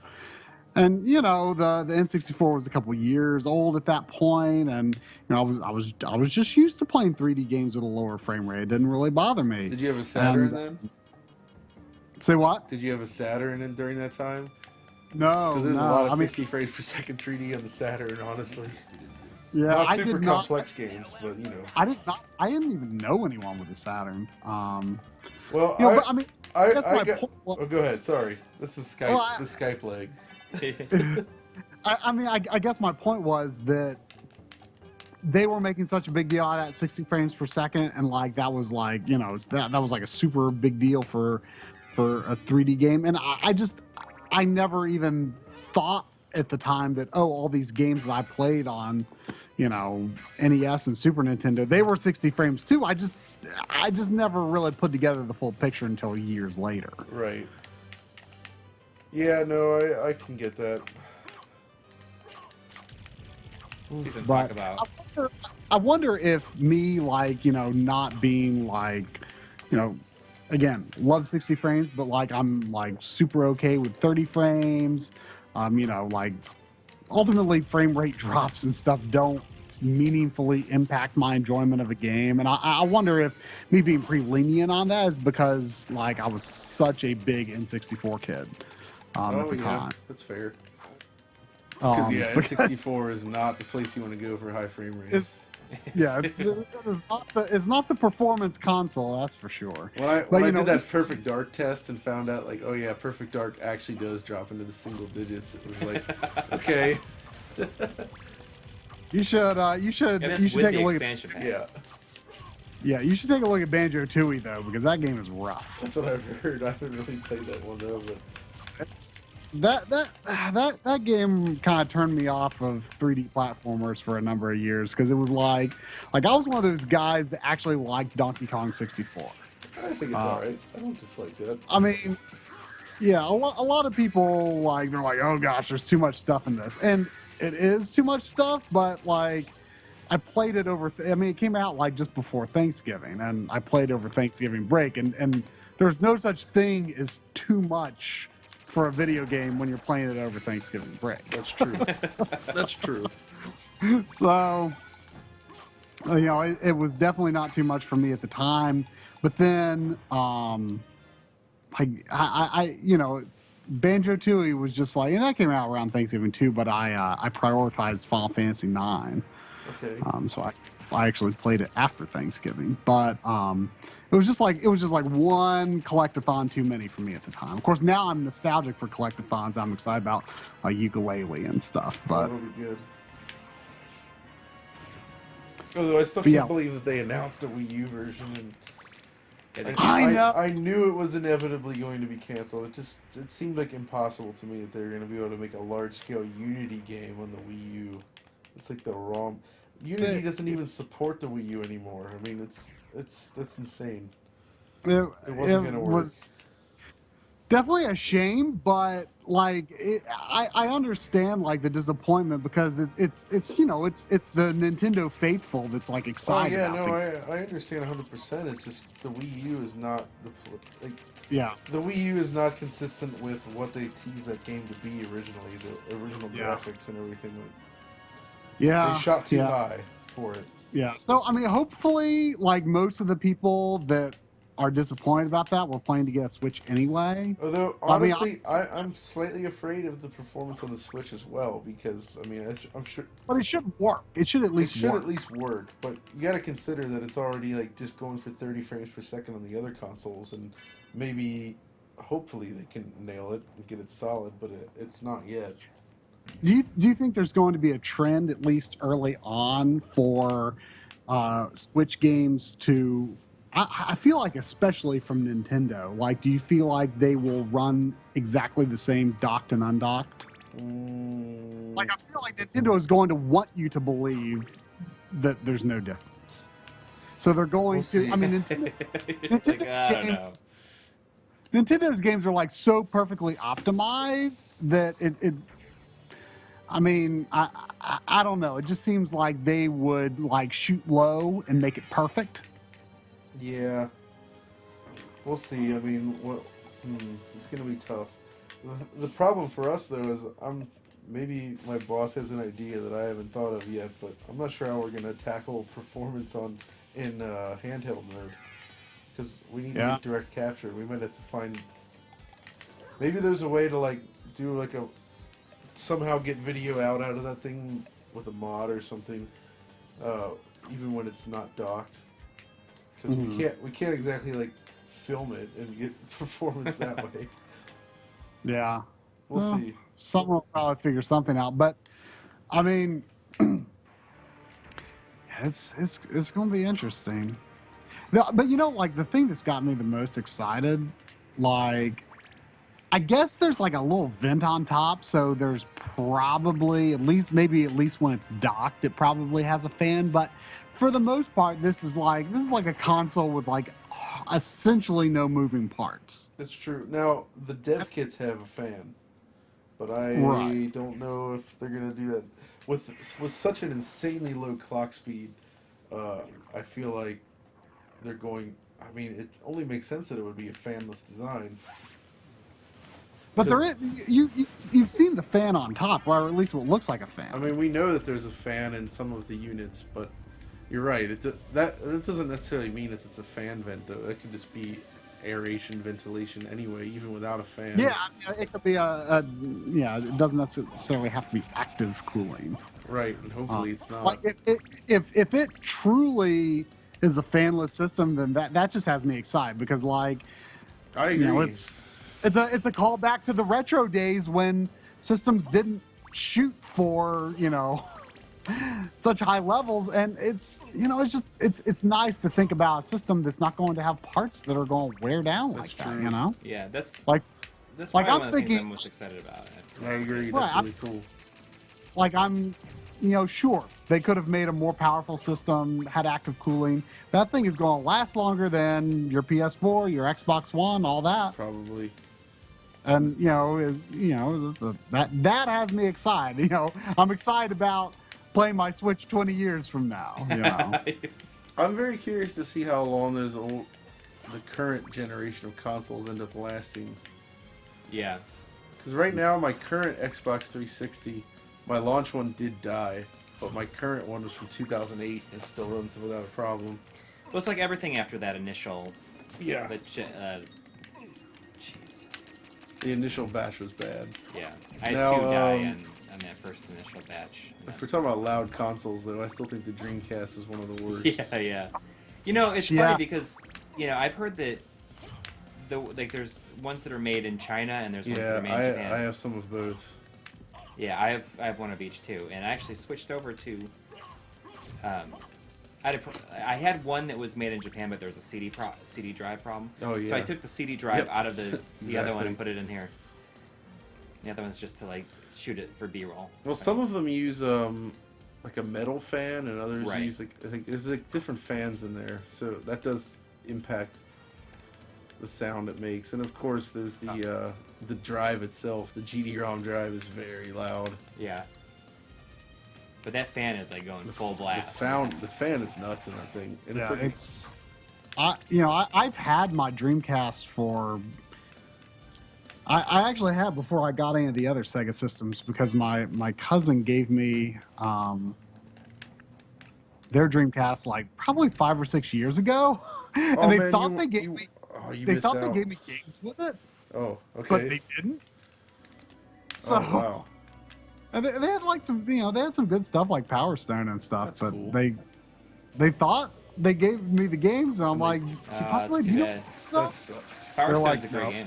You had Dreamcast from the beginning, right? Yeah, day one. Yeah, okay, me too. That was a special time. It was probably the best launch ever. It was the most excited I've been for a launch, I think, ever. But I mean, I just remember, Oh, it was so good. Soul Calibur and Sonic Adventure Yeah. were the 2 games I got. I got Sonic Adventure, Soul Calibur, and I also bought Blue Stinger. Oh, Blue Stinger. Which I also now have the Japanese version of that, and I do prefer it because even though people complained about it, I think the cinematic camera angles in the Japanese version are way more interesting than the US one where it's just behind the back. Yeah. You know, I got Blue Stinger because it was pretty cheap, and people like really wanted to watch me stream it because Oh, it has the. Did you get to the bath scene? I did not get super far. I was in the supermarket, and I was just like, I can't take this anymore. Corey actually has my copy gave it to now. 'Cause I couldn't do it. But you know, the funny thing is, I like as a total surprise, someone from the backloggery gave me a copy of Ill Bleed to stream, Bleed. which Nice. is like expensive not game. not a cheap game, and it it might be my favorite Dreamcast game. It was It's a weird. it was game. amazing. Like it still kind of got that like I don't know if this game is good or bad or good bad, but it's like Both. it's all. it's like the That's it's kind like of the the- point is for it to be bad. Kind of. yeah, it's like the perfect balance of like good and bad to be something truly special. It's just a shame Like, that the creator has passed. I know. Like it's just such a unique game. You know, now that I think don't- about it, I feel like those games were like sweary games before their time. Yeah. Blue Stinger yeah. and Ill Bleed. Yeah, I kind of thought of that too. Like I did learn that the creator died because I looked it up because I'm like I want to know what else this guy's done. Wait, the creator of Illblade has died? Yeah, he's dead. Yeah. Because I was gonna say, you know, like you Like, also yeah. played through D2, or you played through D1, and Kenji, you know, is dead. Kenji Ino also Yeah, passed away. Yeah. D1. I played through that. I played through that on Halloween this year. Did you know that Kenji himself composed all those soundtracks? No, I didn't. And like when they revealed D2 on Dreamcast for the audience, apparently like they rolled like he literally came out on stage with a piano and he started playing the theme and everything. And they like fade into the game and it's like, this is actually gonna be good. So early next year when I go back to visit in the UK, I'm gonna do I'm gonna film an episode of DF Retro where I basically have a conversation with my boss. So you know Richard Ledbetter, right? So Yeah. he's been writing about video games since literally 1990. How can she be there when she's right there? Oh, she's in two places at once. This is what she's doing. Well, Ah. But so I'm gonna do a full on episode basically trying to get because he was at all of those conferences. He was in Japan for the reveal of Dreamcast. Oh, He was man. over there for all those big events and stuff, and I really want to try to extract some cool information there. That should be good, especially since it's like in house. You know, Yeah. take advantage of that knowledge. Oh yeah. Well, fly us out there. We'll shoot it. Yeah. Oh, what was Kenji Ino's beef with Sony? There was something to do with like the way they marketed the D port on PlayStation and like how many they printed up, something like that. Like he was really angry with them for what they did. So he did do. I'm sure you guys know the story with Kenji Ino and the PlayStation Saturn stuff, right? So like in the 90s, I guess, when he was working on Enemy Zero was going to be a PlayStation game, I believe. Right. And they were literally at a Sony press conference, and he came on stage to present the game, and they showed like trailer of the game, and at the end it had the PlayStation logo, and he's on stage. The PlayStation logo morphs into a Sega Saturn logo. And he's pretty much just like putting the middle finger up all around, like I didn't realize it's it was a incredible Sony what he conference. did. Oh man, You know, I don't know if this is true, but I've read a story about how he delivered the like apparently D was supposed to be censored to some degree, yeah. and he delivered the master copy personally, and it was an uncensored copy. Yeah, well, D2 was censored, we know. Did you what? D2, the sequel on Dreamcast, did get censored in the US. Oh, yeah, I do have that. I haven't played it yet because, like I It's a said, weird I played the first D this Halloween, and I liked it a lot more. Like like I kind of just have like a big soft spot for FMV games, but like, you know, I expected to like it, but in a good bad way. And I guess it was kind of a good bad, but it was, I expected it to be really obtuse, and it wasn't.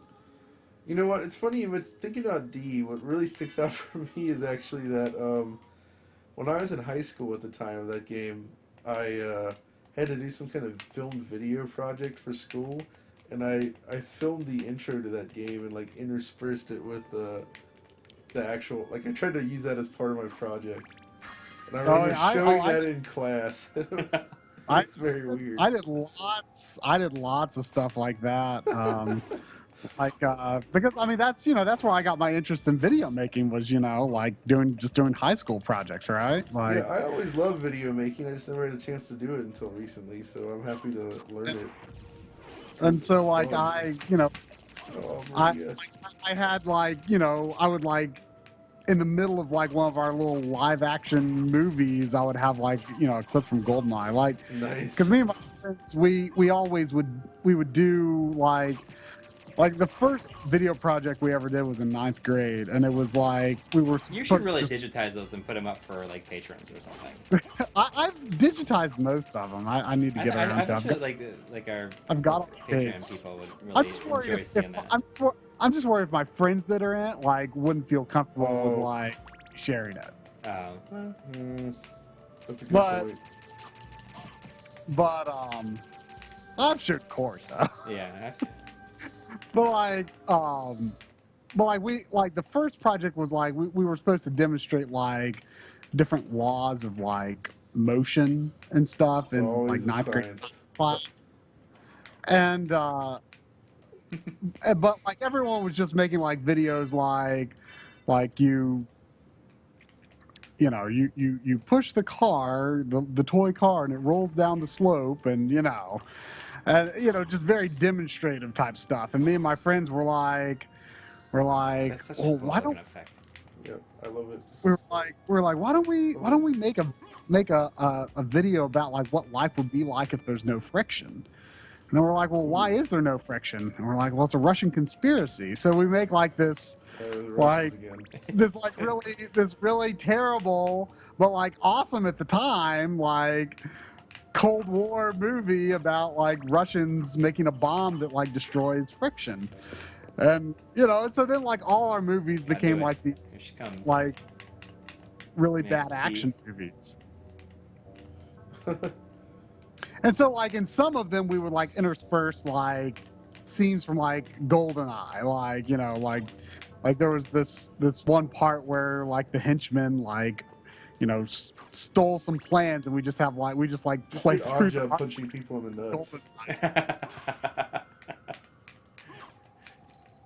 Oh man! I also used the Super Game Boy for making titles. Like there's like a text tool. The text tool. Oh, that's very clever. I just took like blank frame and just like through the Super Game Boy, just had like title screens. And then later since those were kind of silly because they had like they had like a Mario border around the frame that I couldn't do anything silly about that, man. Come on.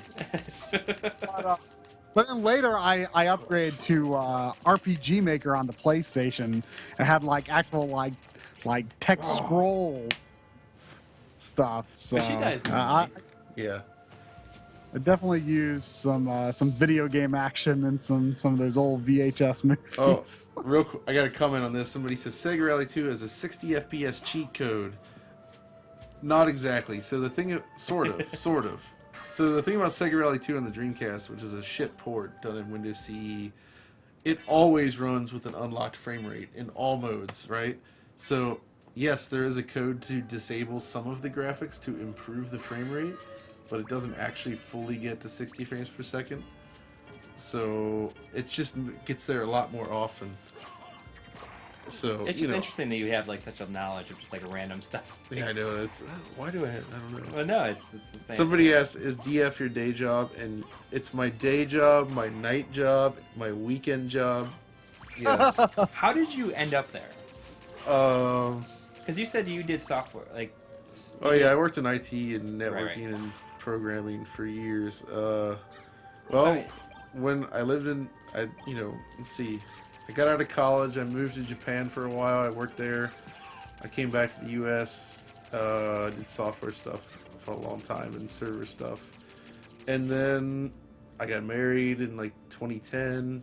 And in 2013, my wife who's French, by the way, wanted to go back to Europe. Mm-hmm. So I had to quit my job here in the States. And just at that time, Richard posted, like, hey, we're looking for somebody to help. And I basically applied. And he sent me a test. Really? In the form of, like, all right, do a write-up on Crisis 3 for me. Crisis 3. Because that was the game at the time.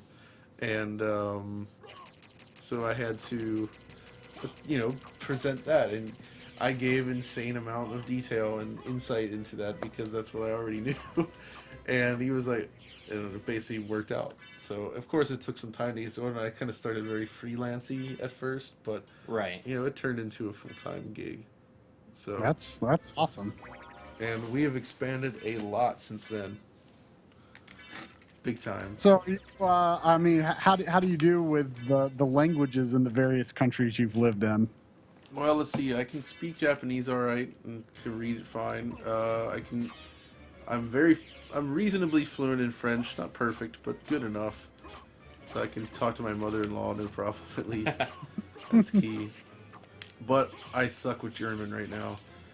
And I'm partially lazy because I found, at least in Frankfurt, like most people speak English. Mm-hmm. So it's been a little bit, I've been lazy. But I'm loving Frankfurt right now. It's pretty sweet. So, and if somebody's asking what my videos are, it's DigitalFoundry for that. Ouais, ça va bien. Mais je suis un peu fatigué à cause de comment on dit jet lag en français? Je sais pas. Did someone ask you to say something? Yeah. Ça va. So you do know how to be a gentleman. Guten Morgen. Yeah. Or Groß Gott. Yeah, I have retained a little bit of German from high school, but I'm pretty awful at it. When me and my friends we went on a school sponsored trip in high school to Germany and Austria and Oh yeah, you were mentioning that. Switzerland and Liechtenstein. Yeah, I think I was telling you before we started the stream on Sunday, and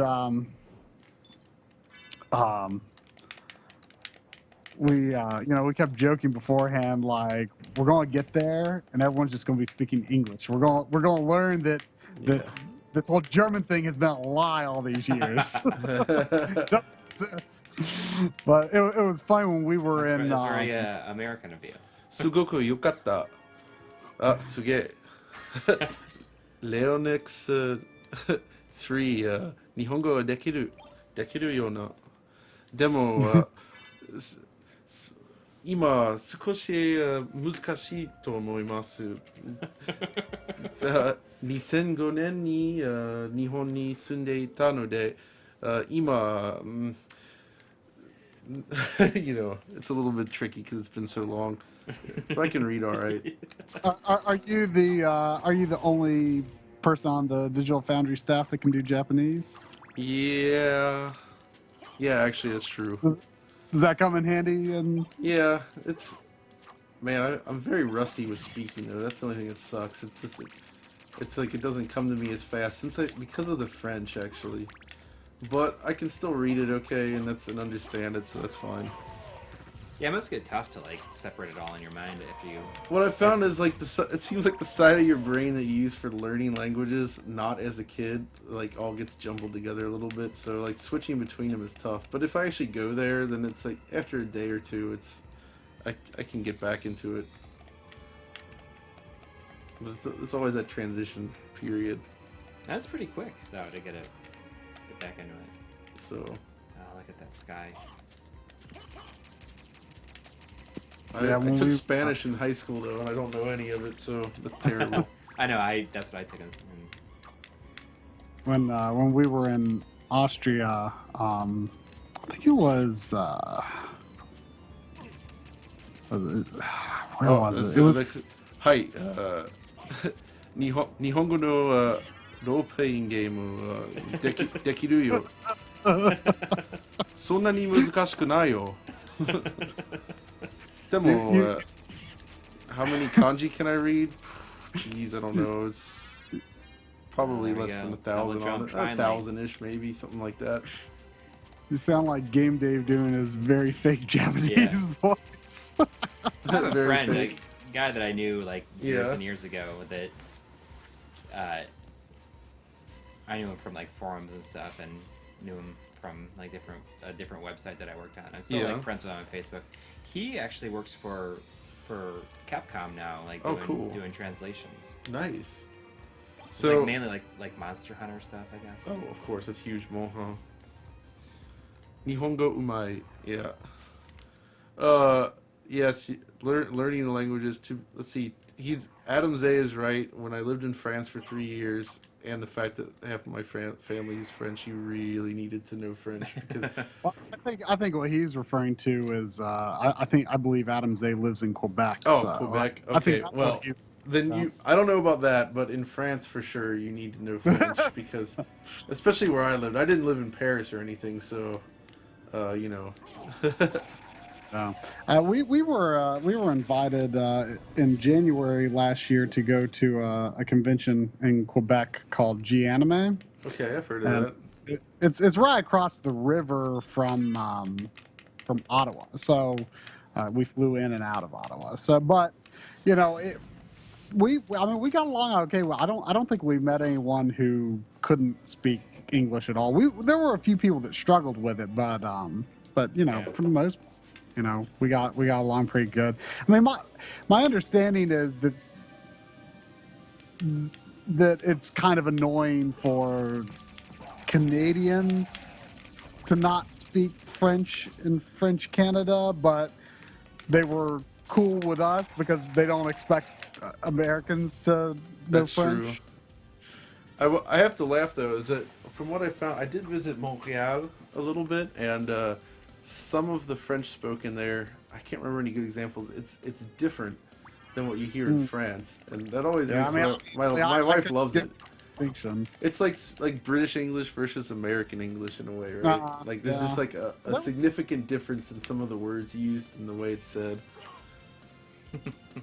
Yeah, I mean, I've been to Montreal before on just a separate family trip, but I love it up there. It's really nice. but this was in Never Gatineau, across the river from Canada. It was really fun because like they had like Isn't it weird that poutine. it's been like almost a year since then already?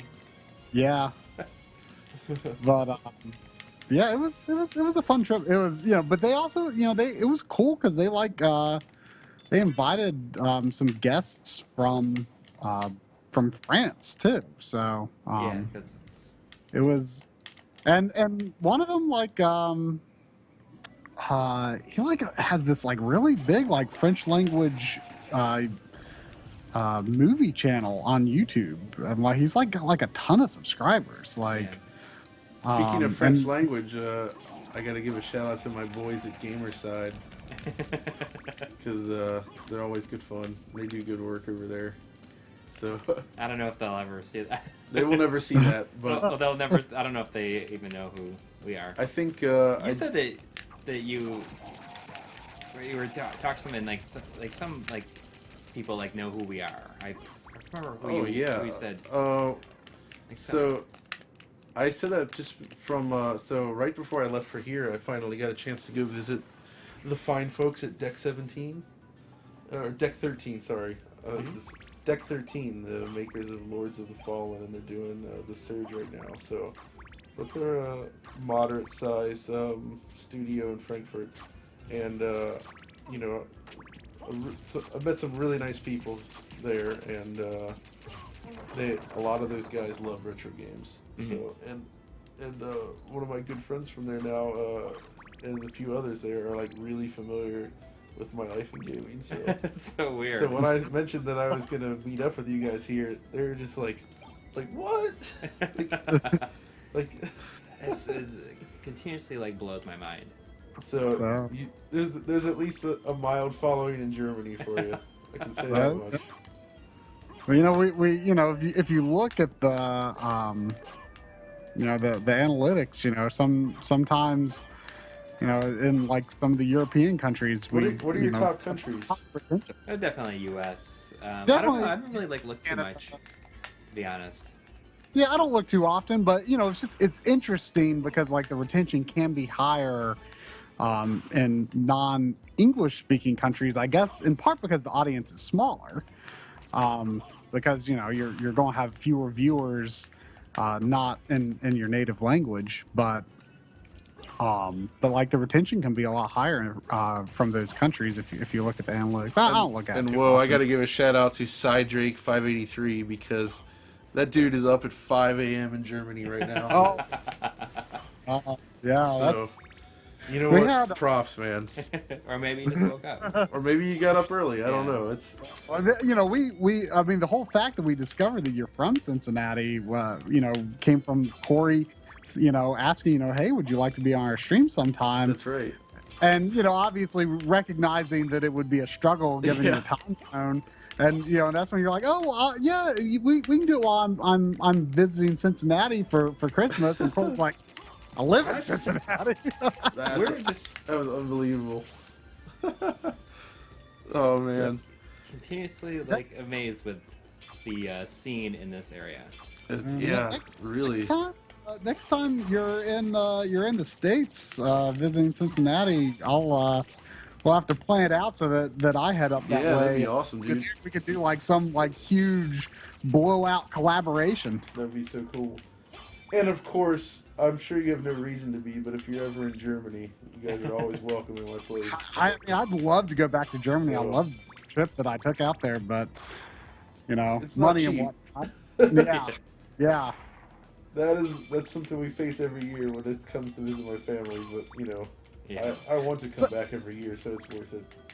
But you know, I mean, you get to go on a lot of business trips. They're fully covered, I assume. Yeah, for sure. So I mean, that's it's Especially cool that you. This You past travel. year, it's been quite something.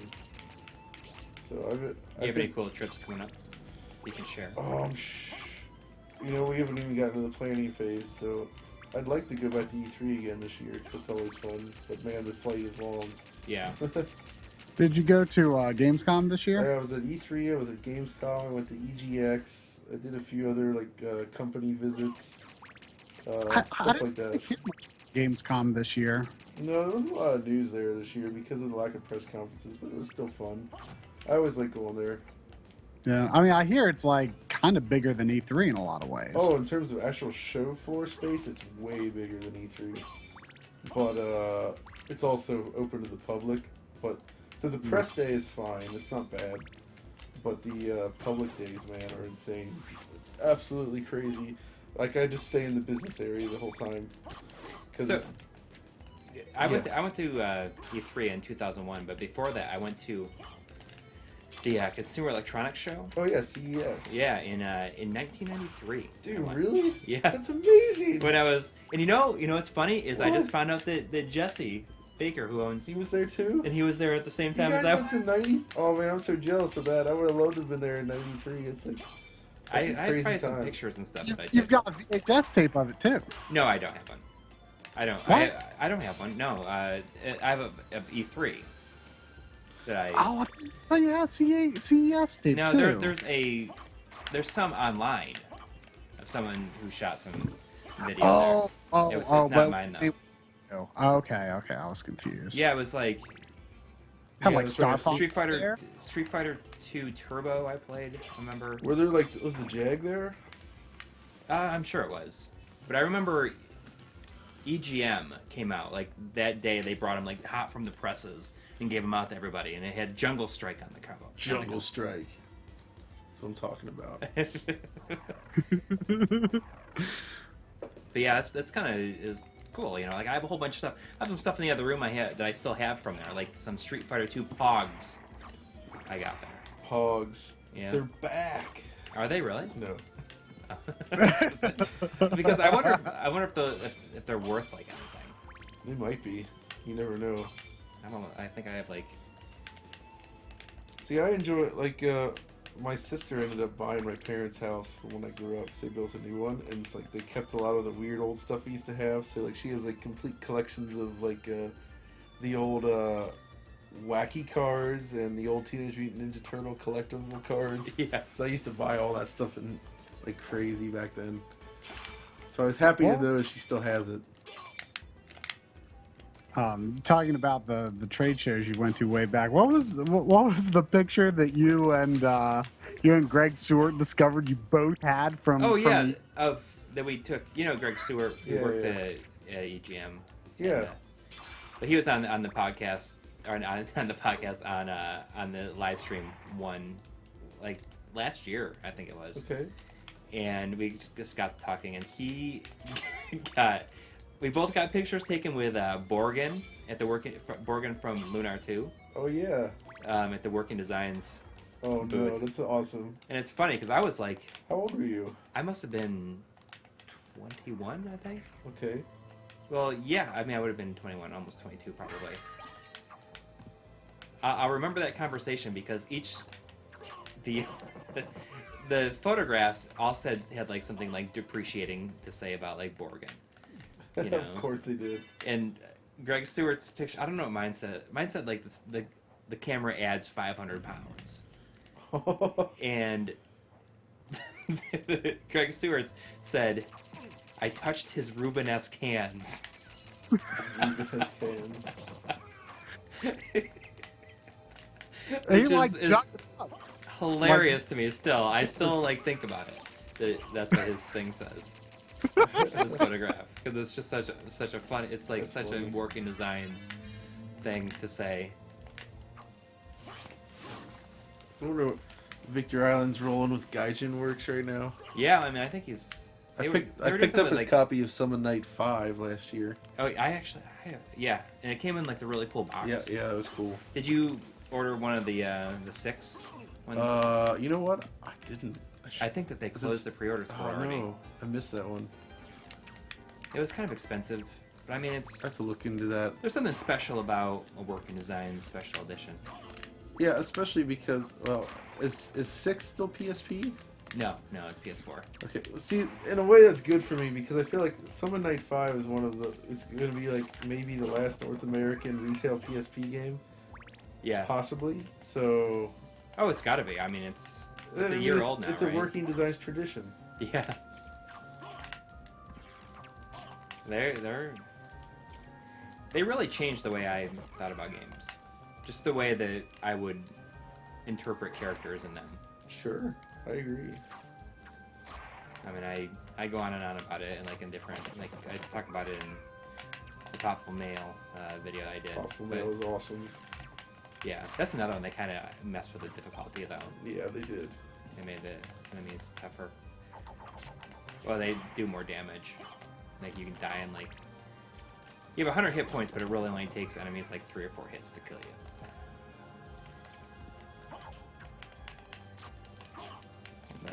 I would love to have like everything that they do. I've been slowly getting a majority of them. I have a decent amount, but not nearly all of them. I used to have Magic Knight Ray Earth, but that was... I talk about this story a lot, about how I sold a bunch of stuff when I first moved to New York City. I know, I've done this kind of stuff too. To be able to fund my move and pursue... Like, you know, it's ultimately worth it. Because, you know, like, I moved there, I did what I wanted to do for a living, and I met my wife, I have 2 kids because of it. Oh, cool. You know? So yeah, that really paid off. But the fact that I sold my Legacy copy of Snatcher for $80, like shortly after I moved there because I needed money. Well, it's fair. Yeah, it still kind of hurts, but it was worth it. Oh man, yeah, I've sold a bunch of stuff in the past and always regret it, but I still have a decent amount of stuff. Yeah. Although I did, I sold off one of my GameCube component cables. Oh, so you had multiple sets of them. I actually got them when they were like new. Yeah, Because, me too. you order it from Nintendo specifically, and they send it to you in like a generic bag. And it was Yep. it was a very strange thing to get. But I had an a ED TV at the time, and I wanted 480p. So That was when I got Your HTC. I got my HD CRT, and like the first thing I did was order those component Yeah, kits for that I sure. got in 2004, and like I had like this totally like wrong view of what it was going to look like. oh yeah, And like in my head, like I thought that there was like suddenly going to be like no Jaguars. oh well, it's kind of the opposite almost. In a way. Yeah, I mean, in a lot of ways, like it's what I guess what I had in my head was closer to kind of how it looks on a PVM, but Yeah. you know, I really I'm kind of down on the whole HD CRT thing. Like it doesn't have the advantages of it neither has the advantages of a digital system or an analog system. It's like in between. That's true. You know, you can't play light gun games. You know, you don't have that fixed pixel clarity for HD games. You know, I was surprised. Like, I recorded some footage for Coury's CRT's episode off of it. It was one of the last things I did with it before I gave it away, and I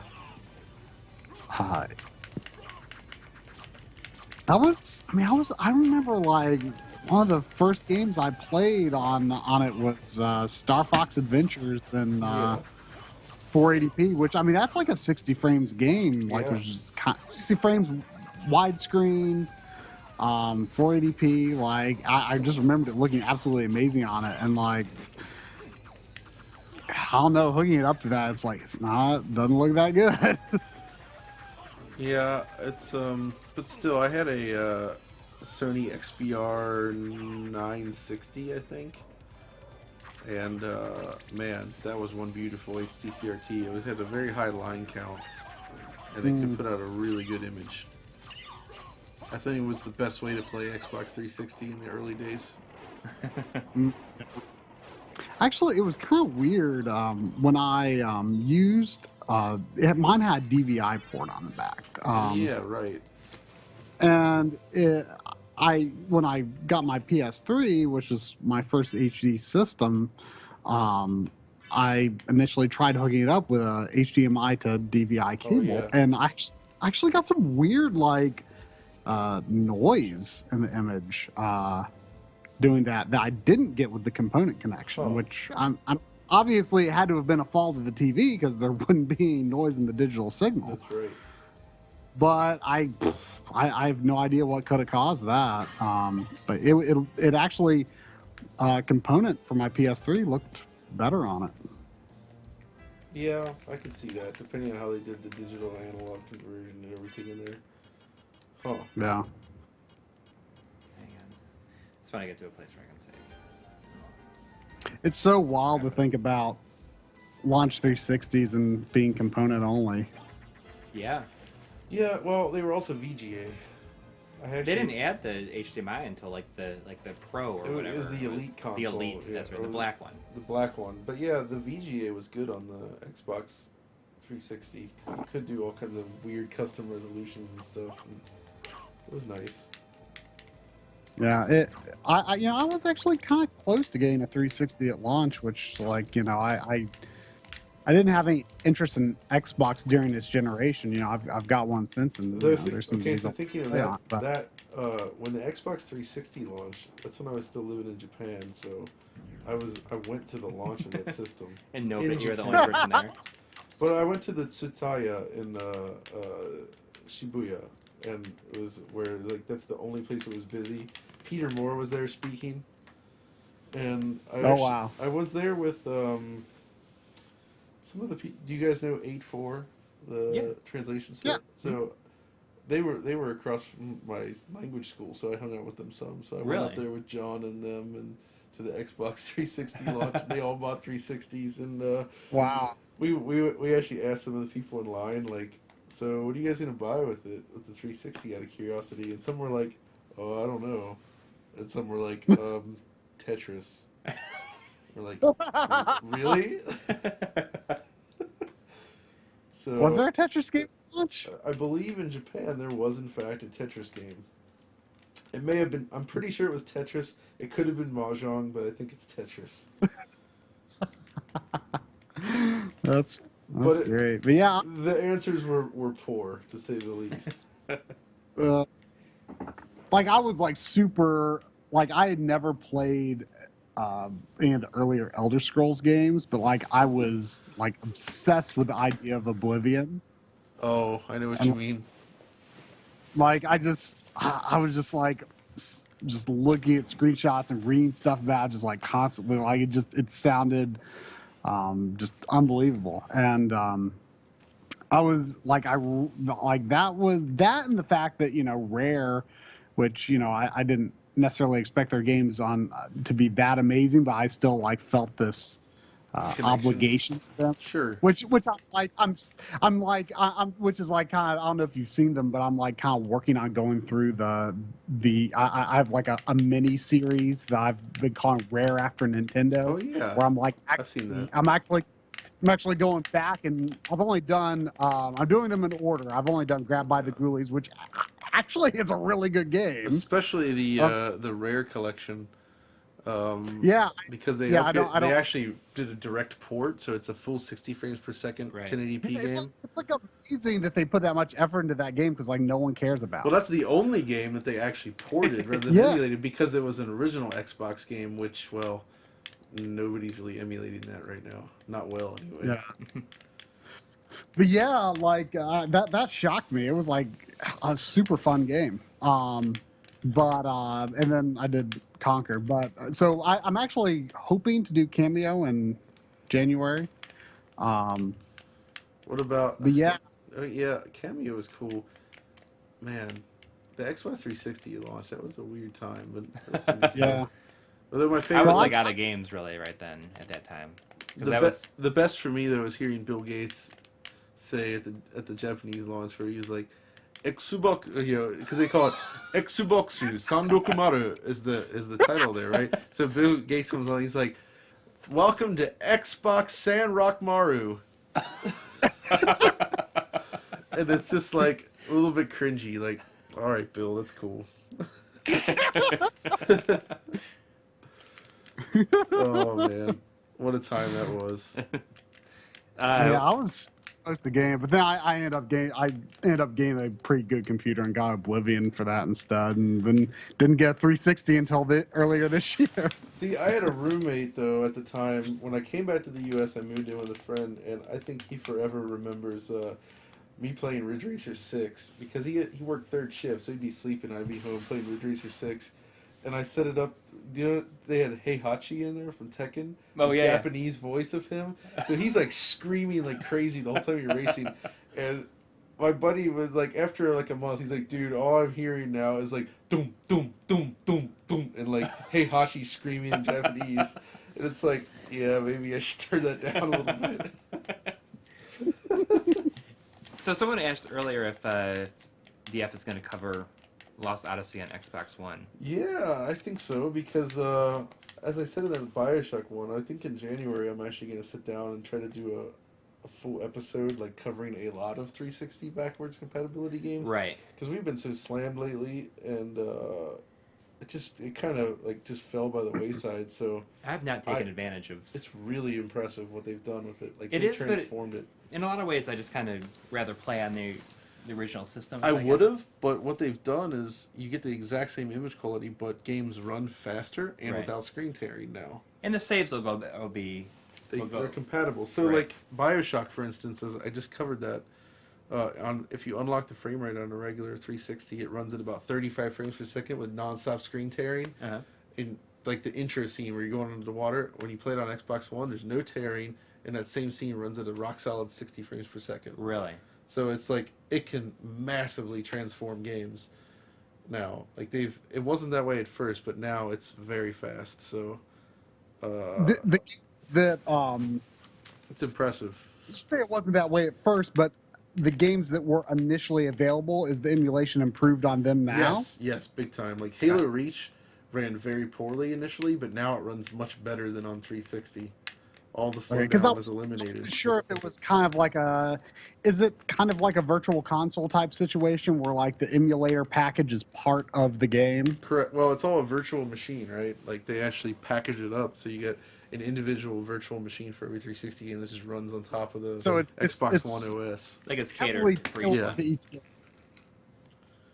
So if you were to sit down and replay a 360 game for real, like you were really going to play through the whole thing, if it was compatible on Xbox One, you would do that now That is the way to go now. Absolutely. It's like, it's For most, interesting. at least all the games I've tested now, it's quite impressive.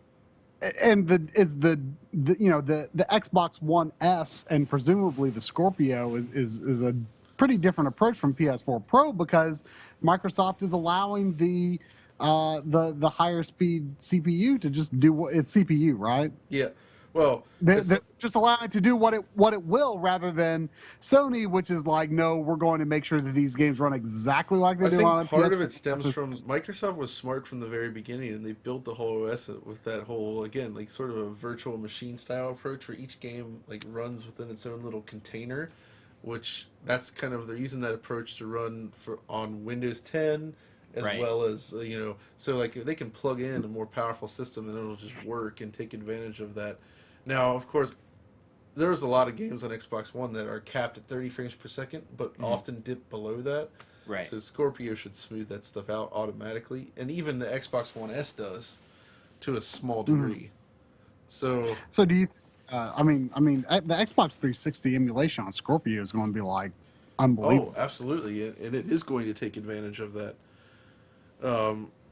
And how does emulation run better than the original console? I mean, the actual, it is running on faster hardware, and they obviously know the hardware inside and out and are able to program it in such a way that it takes advantage of it. It's the same way that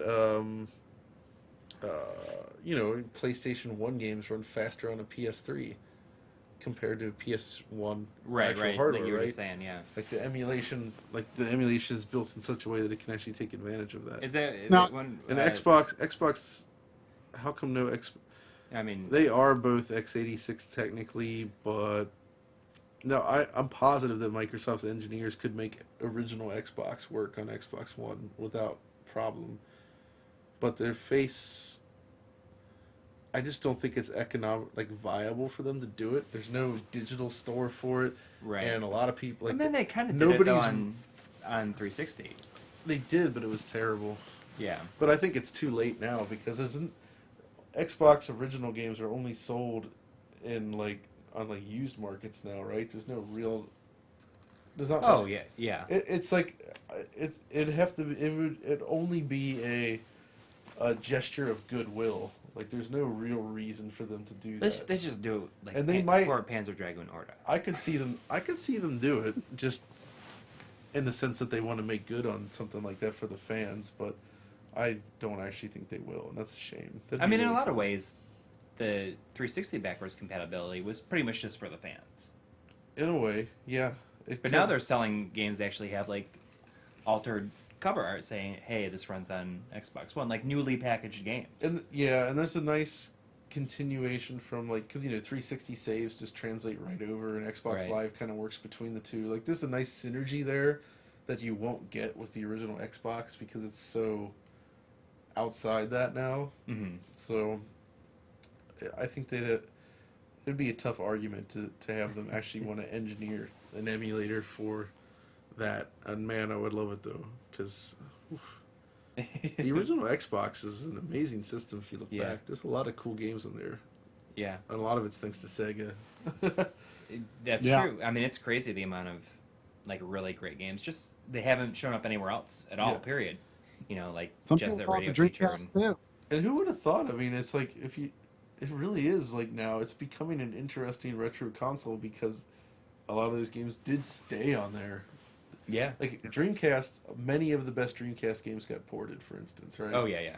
And that's the same with many other systems, but Xbox has so many one-off games that just appeared on Xbox and have never been ported.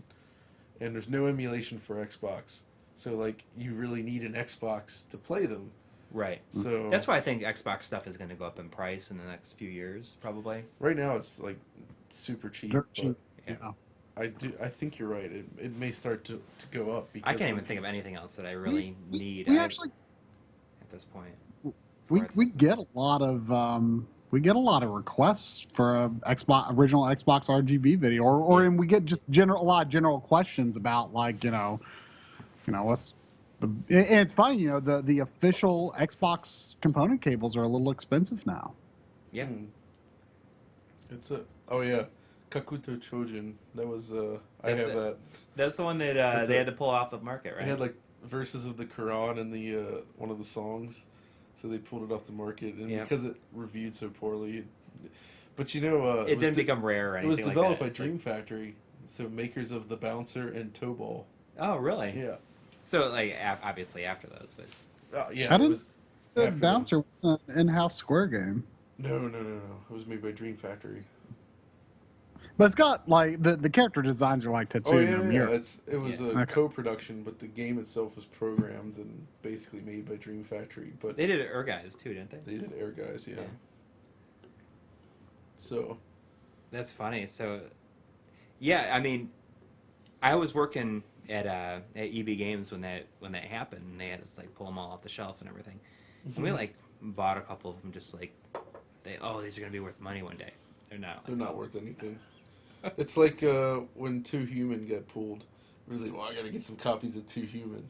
Oh, you know what? I forgot that disappeared. Yeah, That's why you don't it's- see it anywhere anymore. It's not really What that was worth. that? It's not worth It was much. dispute over like the engine or Well, some Yeah, technology. it was a deep-seated lawsuit with Epic Games over Unreal Engine because they claimed that they basically were sabotaging licensees of Unreal Engine, which is preposterous. Especially considering how many people delivered amazing games Yeah, using that and engine. then of course those guys ended up using they used a lot of Unreal code into Human, even though they were no longer an official licensee. So they basically stole engine code, as far as I understand it.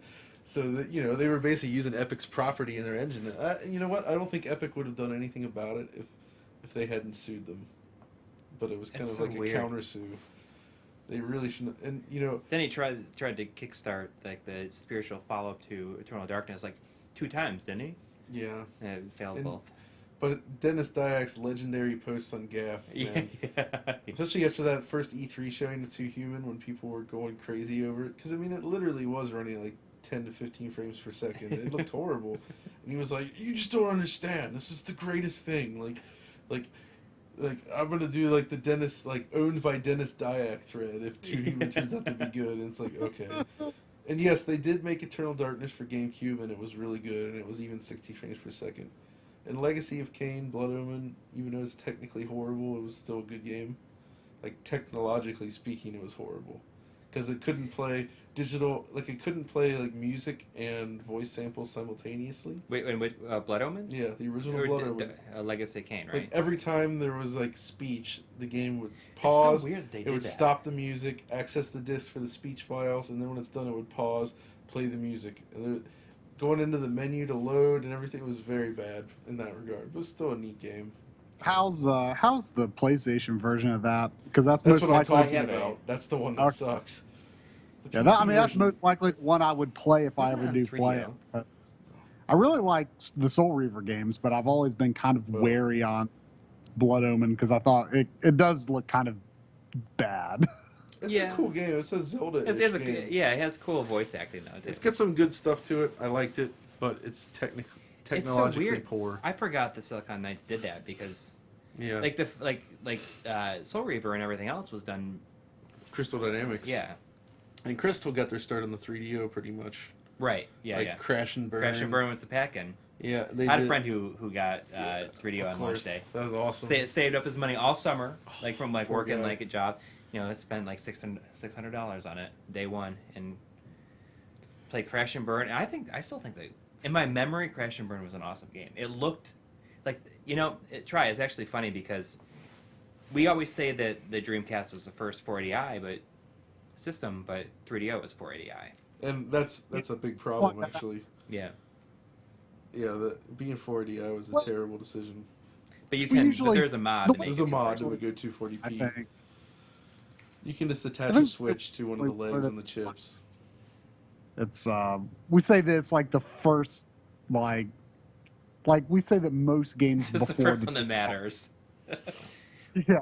But Crystal say Dynamics that- like say pretty that much most- solely I think we supported usually that say system. that most games before the Dreamcast were 240p. Most games for what? We usually say, I mean, I don't think we've ever said that the Dreamcast was the first 480i system because, I mean, N64 or PlayStation, they all do Well, in 480i. terms of games that were like all rendered at like 640 by 480, Dreamcast was the Right. first one to like that was the default that standard was, res. that Yeah. was the standard.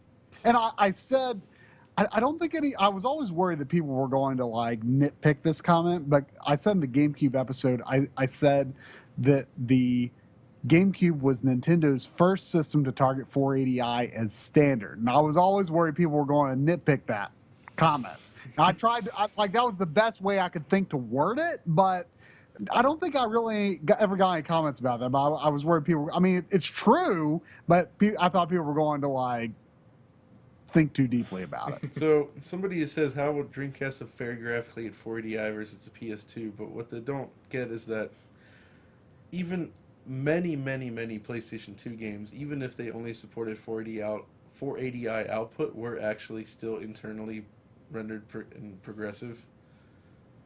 What? I mean, is there a system savings for doing 480i? Because I was always under the impression It depends on the game. Now, some games use field rendering, like Ridge Racer 5 and a few others, and there is a huge benefit to that. That would have benefited the Dreamcast even, basically by swapping between odd and even interlace lines rapidly. They're effectively rendering less, and it basically means you can easily hit 60 frames per second when you do it. So you sacrifice image quality for frame rate. But not that. I mean, That became less common. That was very common early on, which is where the jaggies came from. Right. But that kind of went away pretty quick. And even games like Metal Gear Solid 2, it was interlace only, but it was actually rendering internally at a full progressive image. It was a full frame buffer. Really? So And why- you can why force wouldn't they 480p on option? many of these games using HD loader. Really? Because it's right in there. It doesn't even. Yeah. Does it affect performance at all? No, because it's already doing it. I mean, Wow. it's the same. It's the same thing with the GameCube. I mean, you can force 480p in basically any game. I think. That's true. Now, with the PS2, though, is when you force 480p, it can have weird effects because a lot of games use really weird resolutions. Like, it was always non-standard. Like, for instance, Silent Hill 2 renders at 512 by 512. That's. Like, why? Yeah. I don't know. I mean, you get a little bit of a super sampling, I guess, on the one axis, but it's PS2 developers just use all kinds of random resolutions. It was all over the place, so it really had a very open video standard, unlike the Dreamcast and Xbox, which were very standardized. Mm-hmm. Which that has its benefits, but on PS2, being so non-standard meant that you could sometimes squeeze out more performance, and it also allowed freedom to do 240p if you wanted to, or Right. just anything. You could do whatever. It didn't matter. Which I mean, is just because the system was so popular, developers figured out a lot of really That's crazy right. tricks. And think Like, about they think have- about it this but they- way though. Like, you remember on GameCube and PS2 there was the Mega Man X collection, right? Right. And on PS2 you get full 240p support, but on GameCube you do not.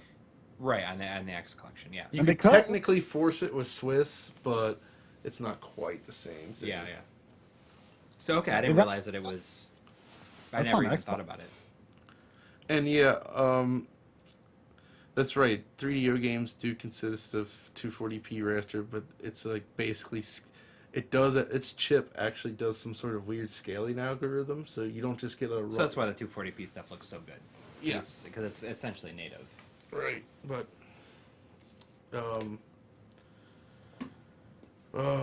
progressive. You know what? The PAL Xbox, I didn't even realize that didn't have progressive support. Because even though I'm in a PAL territory now, I've kind of stayed out of PAL gaming because Right. it It's sucks. not even. It's just not worth it. of course, I did the soft mod on my Xbox so that I can play any region games on it. Mm-hmm. So I've bought a bunch of PAL games because they were all like at some secondhand store I found. They had like here's like 50 Xbox games, 100 Xbox games, and they're all €1. So Right. I think I bought like 20 or 30 games that I was curious about just because they were cost. Is there any almost stuff nothing. that wasn't released here? There probably is, but I don't think I got anything there. I still want to pick up a copy of Double Steel 2, which is Reckless. Yeah. Reckless 2, the sequel in Japan only. It was called Double Steel 2. Oh, I didn't know It's that. supports 720p, Really? and it looks quite amazing. But They even did I a remember fake Reckless HDR. looking like it was really good too. Yeah, it was impressive. Some of the silver car, right? Yeah, and all like the shader effects everywhere. And Yeah. it was an impressive looking game at the time. Now, I was surprised when I was over at your house and you showed me the Xbox version of Soul Calibur 2. I had no idea it has 720p mode, Yep. but it appeared to have no widescreen It mode, doesn't, which right. the GameCube version has, and that's like nuts. Oh no, Xbox version does have widescreen mode. You just have to switch your system to 480p. Oh, It only okay. So loses it loses that when you're in 720p because of the extra demands. Because you have to think in 720p it's outputting 1280 by 720, and they're cutting off the borders, so they're technically rendering at a lower resolution. yeah, Because they're saving a little bit on the left and right side. like Right. I don't think the render such the a wide stuff- field. I guess. yeah. I mean I didn't think the 720p and it looked good enough to lose the It's widescreen. pretty good, but the widescreen you have to remember in 480p. I mean, 480p is not a widescreen resolution; it's anamorphic, so you're just stretching it to fill the screen, right? But you're still getting a wider field of view. Oh, you do. You get the wider field of view, but you get rectangular pixels, whereas so Right. you do kind of degrade the image quality. Whereas when you're outputting 720p, you actually have to draw a 16:9 image, and I think that just pushed the system too far. So they Yeah. had to cut it. So, but yeah, there I are was shocked. tons of games that do 16:9 on Xbox, but not a lot Yeah. on GameCube, honestly. And no, 848 by 480 is not correct. That's no consoles are really doing that. The 360 had a weird option if you had the VGA pack. Xbox is just going to be 720 by 480, but it's really like 640 by 480 within that window, right? So We're gonna have to get one of those VGA cables or the For VGA pack 360? for the. Oh no, for the. There's not one for the original Xbox. we actually, a buddy of mine, we got one of those, but it was unofficial and it was a bit flaky. I see. But I'm not sure. I don't think Microsoft made an official VGA for the original Xbox. It's just a custom-made cable. It's just after this Game Boy episode, the thought of acquiring everything else for like other systems in the future seems so daunting now. Wait, OSSC supports RGSB? Does he mean RGBS? Yeah, I mean, Which the FrameMeister also supports. RGSB, I think he means sync on green. Oh, Sync on Yeah. Green. Okay. which Yeah. the FrameMeister does not. You're right. But actually, because since the PS2 uses it, and you can't get 480p Yeah. over SCART with it, but one of the guys from HD Retrovision made me a custom-made SCART cable that has a switch built into it, and you can get it to see sync on green with the. Oh, dude, that's image. awesome. I don't really use it. Yeah, that's right, though. That's cool that the OSSC does support that, though. Yeah. The PS2 is probably going to be the next 200 series that I edit, so I need to get a sync on green method Yeah. on hand. Saturn is my intended next 200. Talking good about TurboGrafx may be happening soonish. Yeah, so- TurboGrafx might be happening sooner because I'm kind of excited about it right now. I think after getting that mod done by Voltar, Oh, yeah. I feel like maybe we should do that next. Yeah, we need to do Saturn, and you need, like if you do TurboGrafx next, then like you need to move into Saturn like pretty quick. Right, because Dreamcast. We don't want to do like specific console exactly. makers out of order if we can. Even though I guess Yeah. Game Boy is like maybe kind of, but Game Boy partially. can go. Yeah. Game Boy can go wherever. I mean, it's what I like about the Game Boy episode is that we already did Super Nintendo, N64, and GameCube, and Yeah. those systems play into the Game Boy episode. Yeah. Use the restroom real quick. All right. So I'm gonna take a quick break. Well, we're going a little bit longer. Try how many Yes. people have we gotten up to? People? I mean, I saw it peaking well over 200 at some point. Nice. So yeah, good crowd here tonight. Yeah. But as we said before, we are not streaming on Sunday because it's Christmas. And Well, you're gonna be with your family, and I'll be probably really tired after having two kids that won't be up at 4 a.m. Christmas probably. is a good day to take off from the routines, Yeah. right? And then the next Sunday after that is New New Year's Year's Day, and I'm having like a big brunch here, but it should be no problem. And I think we're gonna do some practice of Mega Man 3 for our half-empty E-Tank Magfest. Yeah. If I have time before then, I would like to do one practice run, maybe, or maybe that'll be the first. I don't know. I was thinking about doing one tomorrow, but I got to work on the Everdrives episode tomorrow. Yeah, we're going to be trying to. Corey's going to hopefully release the Everdrives episode. Like, you think the week after Christmas is pretty? You think? I don't know if you want to guarantee that yet. Everdrives after Christmas. It'll be between Christmas and New Year's. I'm pretty positive I'll be able to get it done that week. Like what percent would you say is done? I want to say it's probably like 55% done right now. Okay. But I shot a bunch of stuff for Genesis.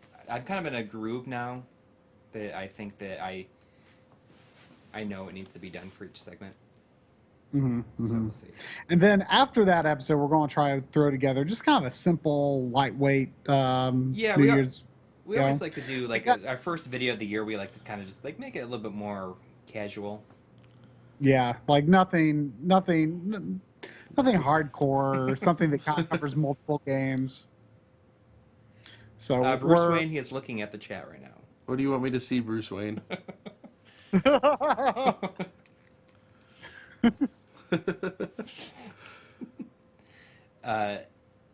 So I think that it's the first episode of the year is always like the first year we did our top favorite first level songs, and last year we did Hidden Gems, the first one.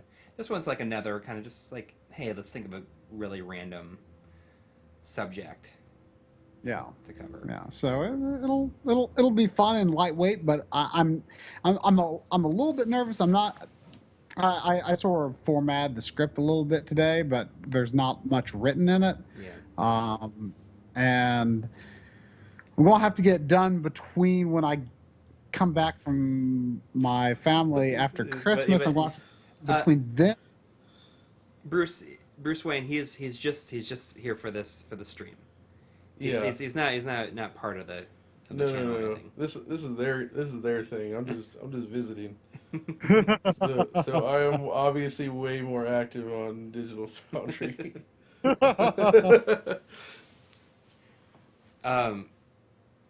forgot what I was gonna say. I was gonna say something about But yeah, it's going to be a quick turnaround time on the New Year's episode because it's going to have to be done before Wednesday the 4th because that's when traveling to MagFest, which I think we may have said this on Sunday, but for anyone going to MagFest, we don't have our own dedicated panel this time. We submitted but did not get it. We are going to be on the Retroware panel. And otherwise we're just going to be around. So, I mean, Yeah, we were thinking maybe if there's enough people that are like into our stuff that are there, maybe we'd have like a get together or something, like a meetup. I mean, just like an impromptu, like kind of have an intimate panel. Yeah, maybe. What I was going to say is we just kind of got word that we're going to be covering kind of a cool little rarity. Like we're getting access to Don't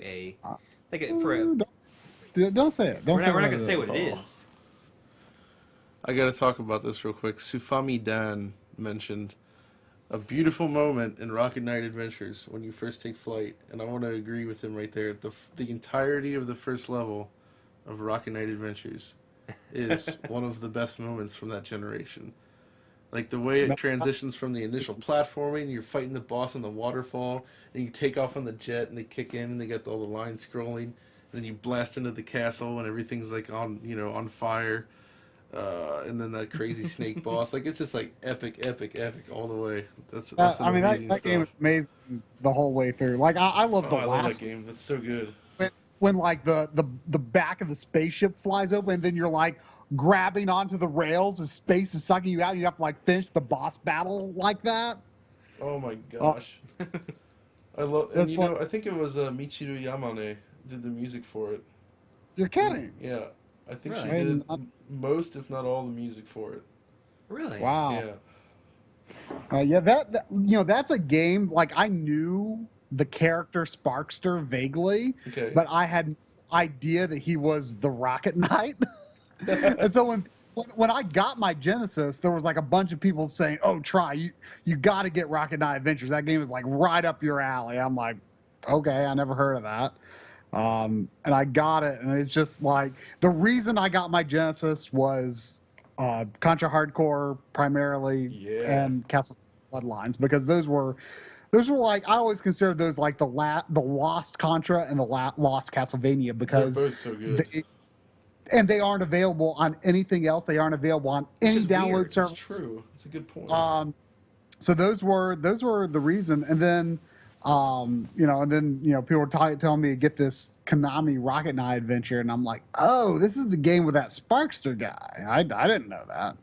And so like I knew I know that like he had this like jetpack and stuff. Like I know that's what Sparkster was.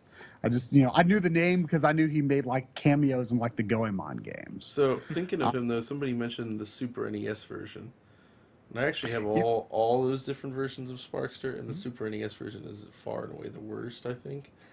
Well, the soundtrack is by what's his face, Akira Yamaoka. Yeah, no, the soundtrack's fine, and it actually looks really impressive, especially the first level with the reflections. But the game has a ton of slowdown on the Super NES. Like it's like never not dropping frames, or not dropping, it just slows down.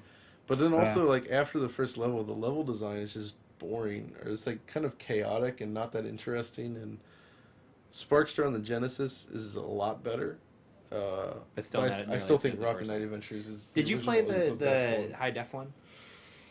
Unfortunately, yeah. It's not good. It's not good. It's awful. Oh, I played the demo for it, and I thought it was, maybe it was just because I had really low expectations, but I thought it seemed kind of. I guess to be fair, it's not necessarily an awful game in and of itself. It's just an awful Rocket Knight game, and they miss some of the things about it. Like it's just not nearly as fast. The level design is boring, and the main thing is, well, not the main thing, but the music sucks. It's terrible, and that's not good, because Rocket Knight was all about that driving soundtrack as well. And yeah, maybe I should do an episode on that.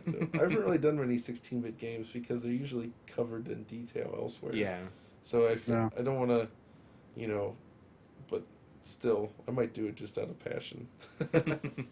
Yeah, I actually got, I want to do more with the games in the future, because I actually got, and even in preparation for that, I got both Sparkster games, and intend to get the last gen game. I just want to do something with it eventually, but I have not taken the time to play through the Sparkster games yet. But I believe, if I'm not mistaken, they both have infinite continues, so I don't expect them to take long to finish. Yeah, I'd say the SNES version was pretty easy. Genesis one, though, is pretty hard, if I recall. Yeah. They definitely. Do you infinite continues? I thought it did. I'm pretty sure there is. And I see Tech Assistant asking, "Wait, what is this channel?" I guess he's referring to me. Well, it's the DigitalFoundry channel. Yeah. So they're much bigger than we are. Oh yeah, you've got like 300,000 some subscribers. Isn't it? Yeah, it's like 330,000 now, something around then. But but it's one of those grass is greener kind of things, because then you look at all the other channels that are like millions upon millions of subscribers, and you feel tiny. So it's just kind of how it but goes. you know, it's your full-time job, so it doesn't matter how that's big you true. are. That's true. Yeah. Like, Yeah. who I mean, cares how big you are? Once you reach the level of full-time job, it's like doesn't matter. It's growing fast too, so I'm happy. So I'm glad I've tried really hard to make fun, good content for it as best as possible. So, and you guys know how hard that is. It's time Would you say I mean, and maybe this is something you're not liberty to say, but is the written stuff on the website, or is the video aspect the bigger part of DigitalFoundry? Oh, and now it's definitely the video. It used to be the written, but the video is. But now that you can see the stuff, like. Yeah, I mean the main thing about it's just combining it. We do kind of want to make sure we get more written stuff up next year. Like I might start doing a written piece alongside every DF Retro episode. We'll see about that because I think people do actually enjoy having some written content as well. But it's just when you finish one of those long videos, it's like the last thing you want to do is sit down and write like a massive article as well. Right. And it's like, we have to pump out so many videos. Like in November, between the four of us, I think we did 46 videos. So, and the minimum length was like 5 minutes, and many of them were much longer. So, that's a lot of videos, man. I can't even imagine. Yeah, it was. It's intense to say the least. But I think some people have been annoyed by the amount of PS4 Pro support, but I think that'll kind of tone down here shortly because. I think it's a great topic. It's a good topic, and it's like. It totally that one system alone totally changes everything you guys have to do. Yeah, it's a big deal, and we kind of it just ended up being a lot more work than expected. And feeling like you're in over your head now. And also, pro videos do well. Like, people don't seem to care that much about Xbox One versus PlayStation 4 right now, because once the Scorpio hits, it's going to be on. But right now, it's like the story, like Xbox One versus PS4, the story is known. Like, almost every multi-platform game is the same results. It's like, you usually have 900p on one, 1080p on the other, and similar kind of, it's not that exciting. What I've been wondering is if let's say sometime between now and the end of 2017, there's some random multi-platform game that comes out. Well, right now, obviously, it's going to run better on PS4 and PS4 Pro than it's going to run on Xbox One. Right. But what if that game gets a Scorpio port? Like, you might buy this thinking you're buying the version, but it's going to be a super weird year for multi-platform games. It's going to be a tough one. We're going to have to pick and choose how we do it because, man, that's a lot to cover. Like, for one of us to do every version of a game is going to be, it's going to be tough. Like sweating thinking about it. Probably. Yeah, it's making me get a little queasy just thinking about that. It's like, oh man, it's a lot to cover, but we'll figure it out somehow. We'll develop some software and technology and workflows that make it easier. There's only so much you can do because, our software for analyzing frame rate is pretty good at this point. Right. It's quite mature. It sounds like your pixel count methods are falling apart under some of the new techniques, though. Yeah, like some of the temporal anti-aliasing stuff and things like that definitely makes it a lot harder to pixel count. You just need to get really large samples and get lucky with. You really got to search hard to find those exact moments when the AA method kind of falls apart or has an issue. The first thing I noticed in Final Fantasy 15, as dumb as this sounds, I was like looking at the electric poles. I'm like, oh hey, they aren't like jagged stair steps with massive gaps of sky in between. Yep. And of course, we use this super high-end technology for pixel counting. You may have heard of it. Yes, it may be called Microsoft Paint. Really? Yeah.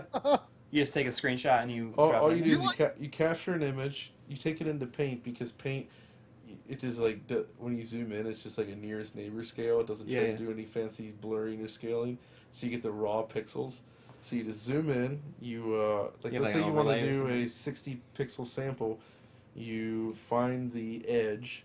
You start where you want to begin, and you draw a straight line, single pixel width down 60 pixels. Then you start from there and you go across until it intersects with the other edge there, right? And then now you have like a 60 pixel sample. So you take dot along the lines as you get each pixel, and you take that, and then you do a little math with that, and you come up with the resolution. Really? So Do you have like a go-to type of object that you go to in a lot of games? Because like I said about the power lines, like I'm always looking at power lines. No, I mean not for pixel counting, because I don't do that. But I mean, the power lines just always annoy me in games because power it's lines like are not good for pixel counting because they tend not to be complete. You need it to be 100% like straight. they're incomplete. Right. Like I guess what I'm trying to say about the power lines is I look at You that look at as, them, yeah. You see them, and you're like, oh as an man. indication of like I can tell that like the anti-aliasing is not working well or doesn't exist. Exactly. So, Everdrive will hopefully be out next week. I got kind of a crazy week because my daughter is out of school next week. I think I can make it. it's gonna be good. It's probably gonna be 40 minutes long. Oof. And to answer the question about the OLED TV, yes, it does do Dolby Vision and HDR10. And I quite like HDR. I'm a big fan of it. I've never seen it in action. I'm excited to. I assume I have not. I actually was in Target like a month or two ago, and I felt like I saw for the first time a 4K TV that was actually properly hooked up and had the right kind of content running on it. Because I mean, most stores don't have that. Right. And I mean, it really popped and stood out. I don't know if it was HDR or not, but look. It's really it's that range from the extreme brightness down to the real dark within the same image is what you really get it with like a skybox, right? When you're looking at the sky in a game, if you're like in a shadowy corner of the scene, it looks kind of dark and dim, but you look at the sky and it has that realistic, like it just feels more realistic in a way. You'll have to see it. I mean, it's really nice. I think it was you guys who described it as, even if you were looking at it in 1080p, it's almost like there's this extra layer of resolution on top of the image. Almost, yeah. It just makes everything really stand out more, and it's quite good. But I agree that Dolby Vision is the better of the two standards. But the dynamic metadata is coming to HDR10. I just hope some way they can manage to integrate that back into the current displays, which technically it seems like it should be able to. If you and that's going to be working out of the box on basically like every 4K TV next year, I assume. The one thing I've noticed, so the OLEDs are great because it's very easy to get HD, because the HDR has its own presets and it just automatically switches. But like on Samsung, for instance, we noticed when it switches to HDR mode, you actually have to go in and manually crank up the backlight. Oh, really? Because it shares the settings between all the modes, so it's really kind of an annoyance. All right, is that gonna do it for us? I think this has been like a supersized stream. It's long. I think it was one of our best. Yeah, I think so too. All right, so no stream on Sunday, and then Sunday after that. We'll catch you all on New Year's Day. Yeah. John, thank you for joining us. Thanks for having me. That was a blast. Yeah, absolutely. And thanks for doing the awesome video. And yes, Hardcore, I see your suggestions, and I agree with them. So, thumbs up to that. All right, everybody. Good night. Good night. See you. Good night.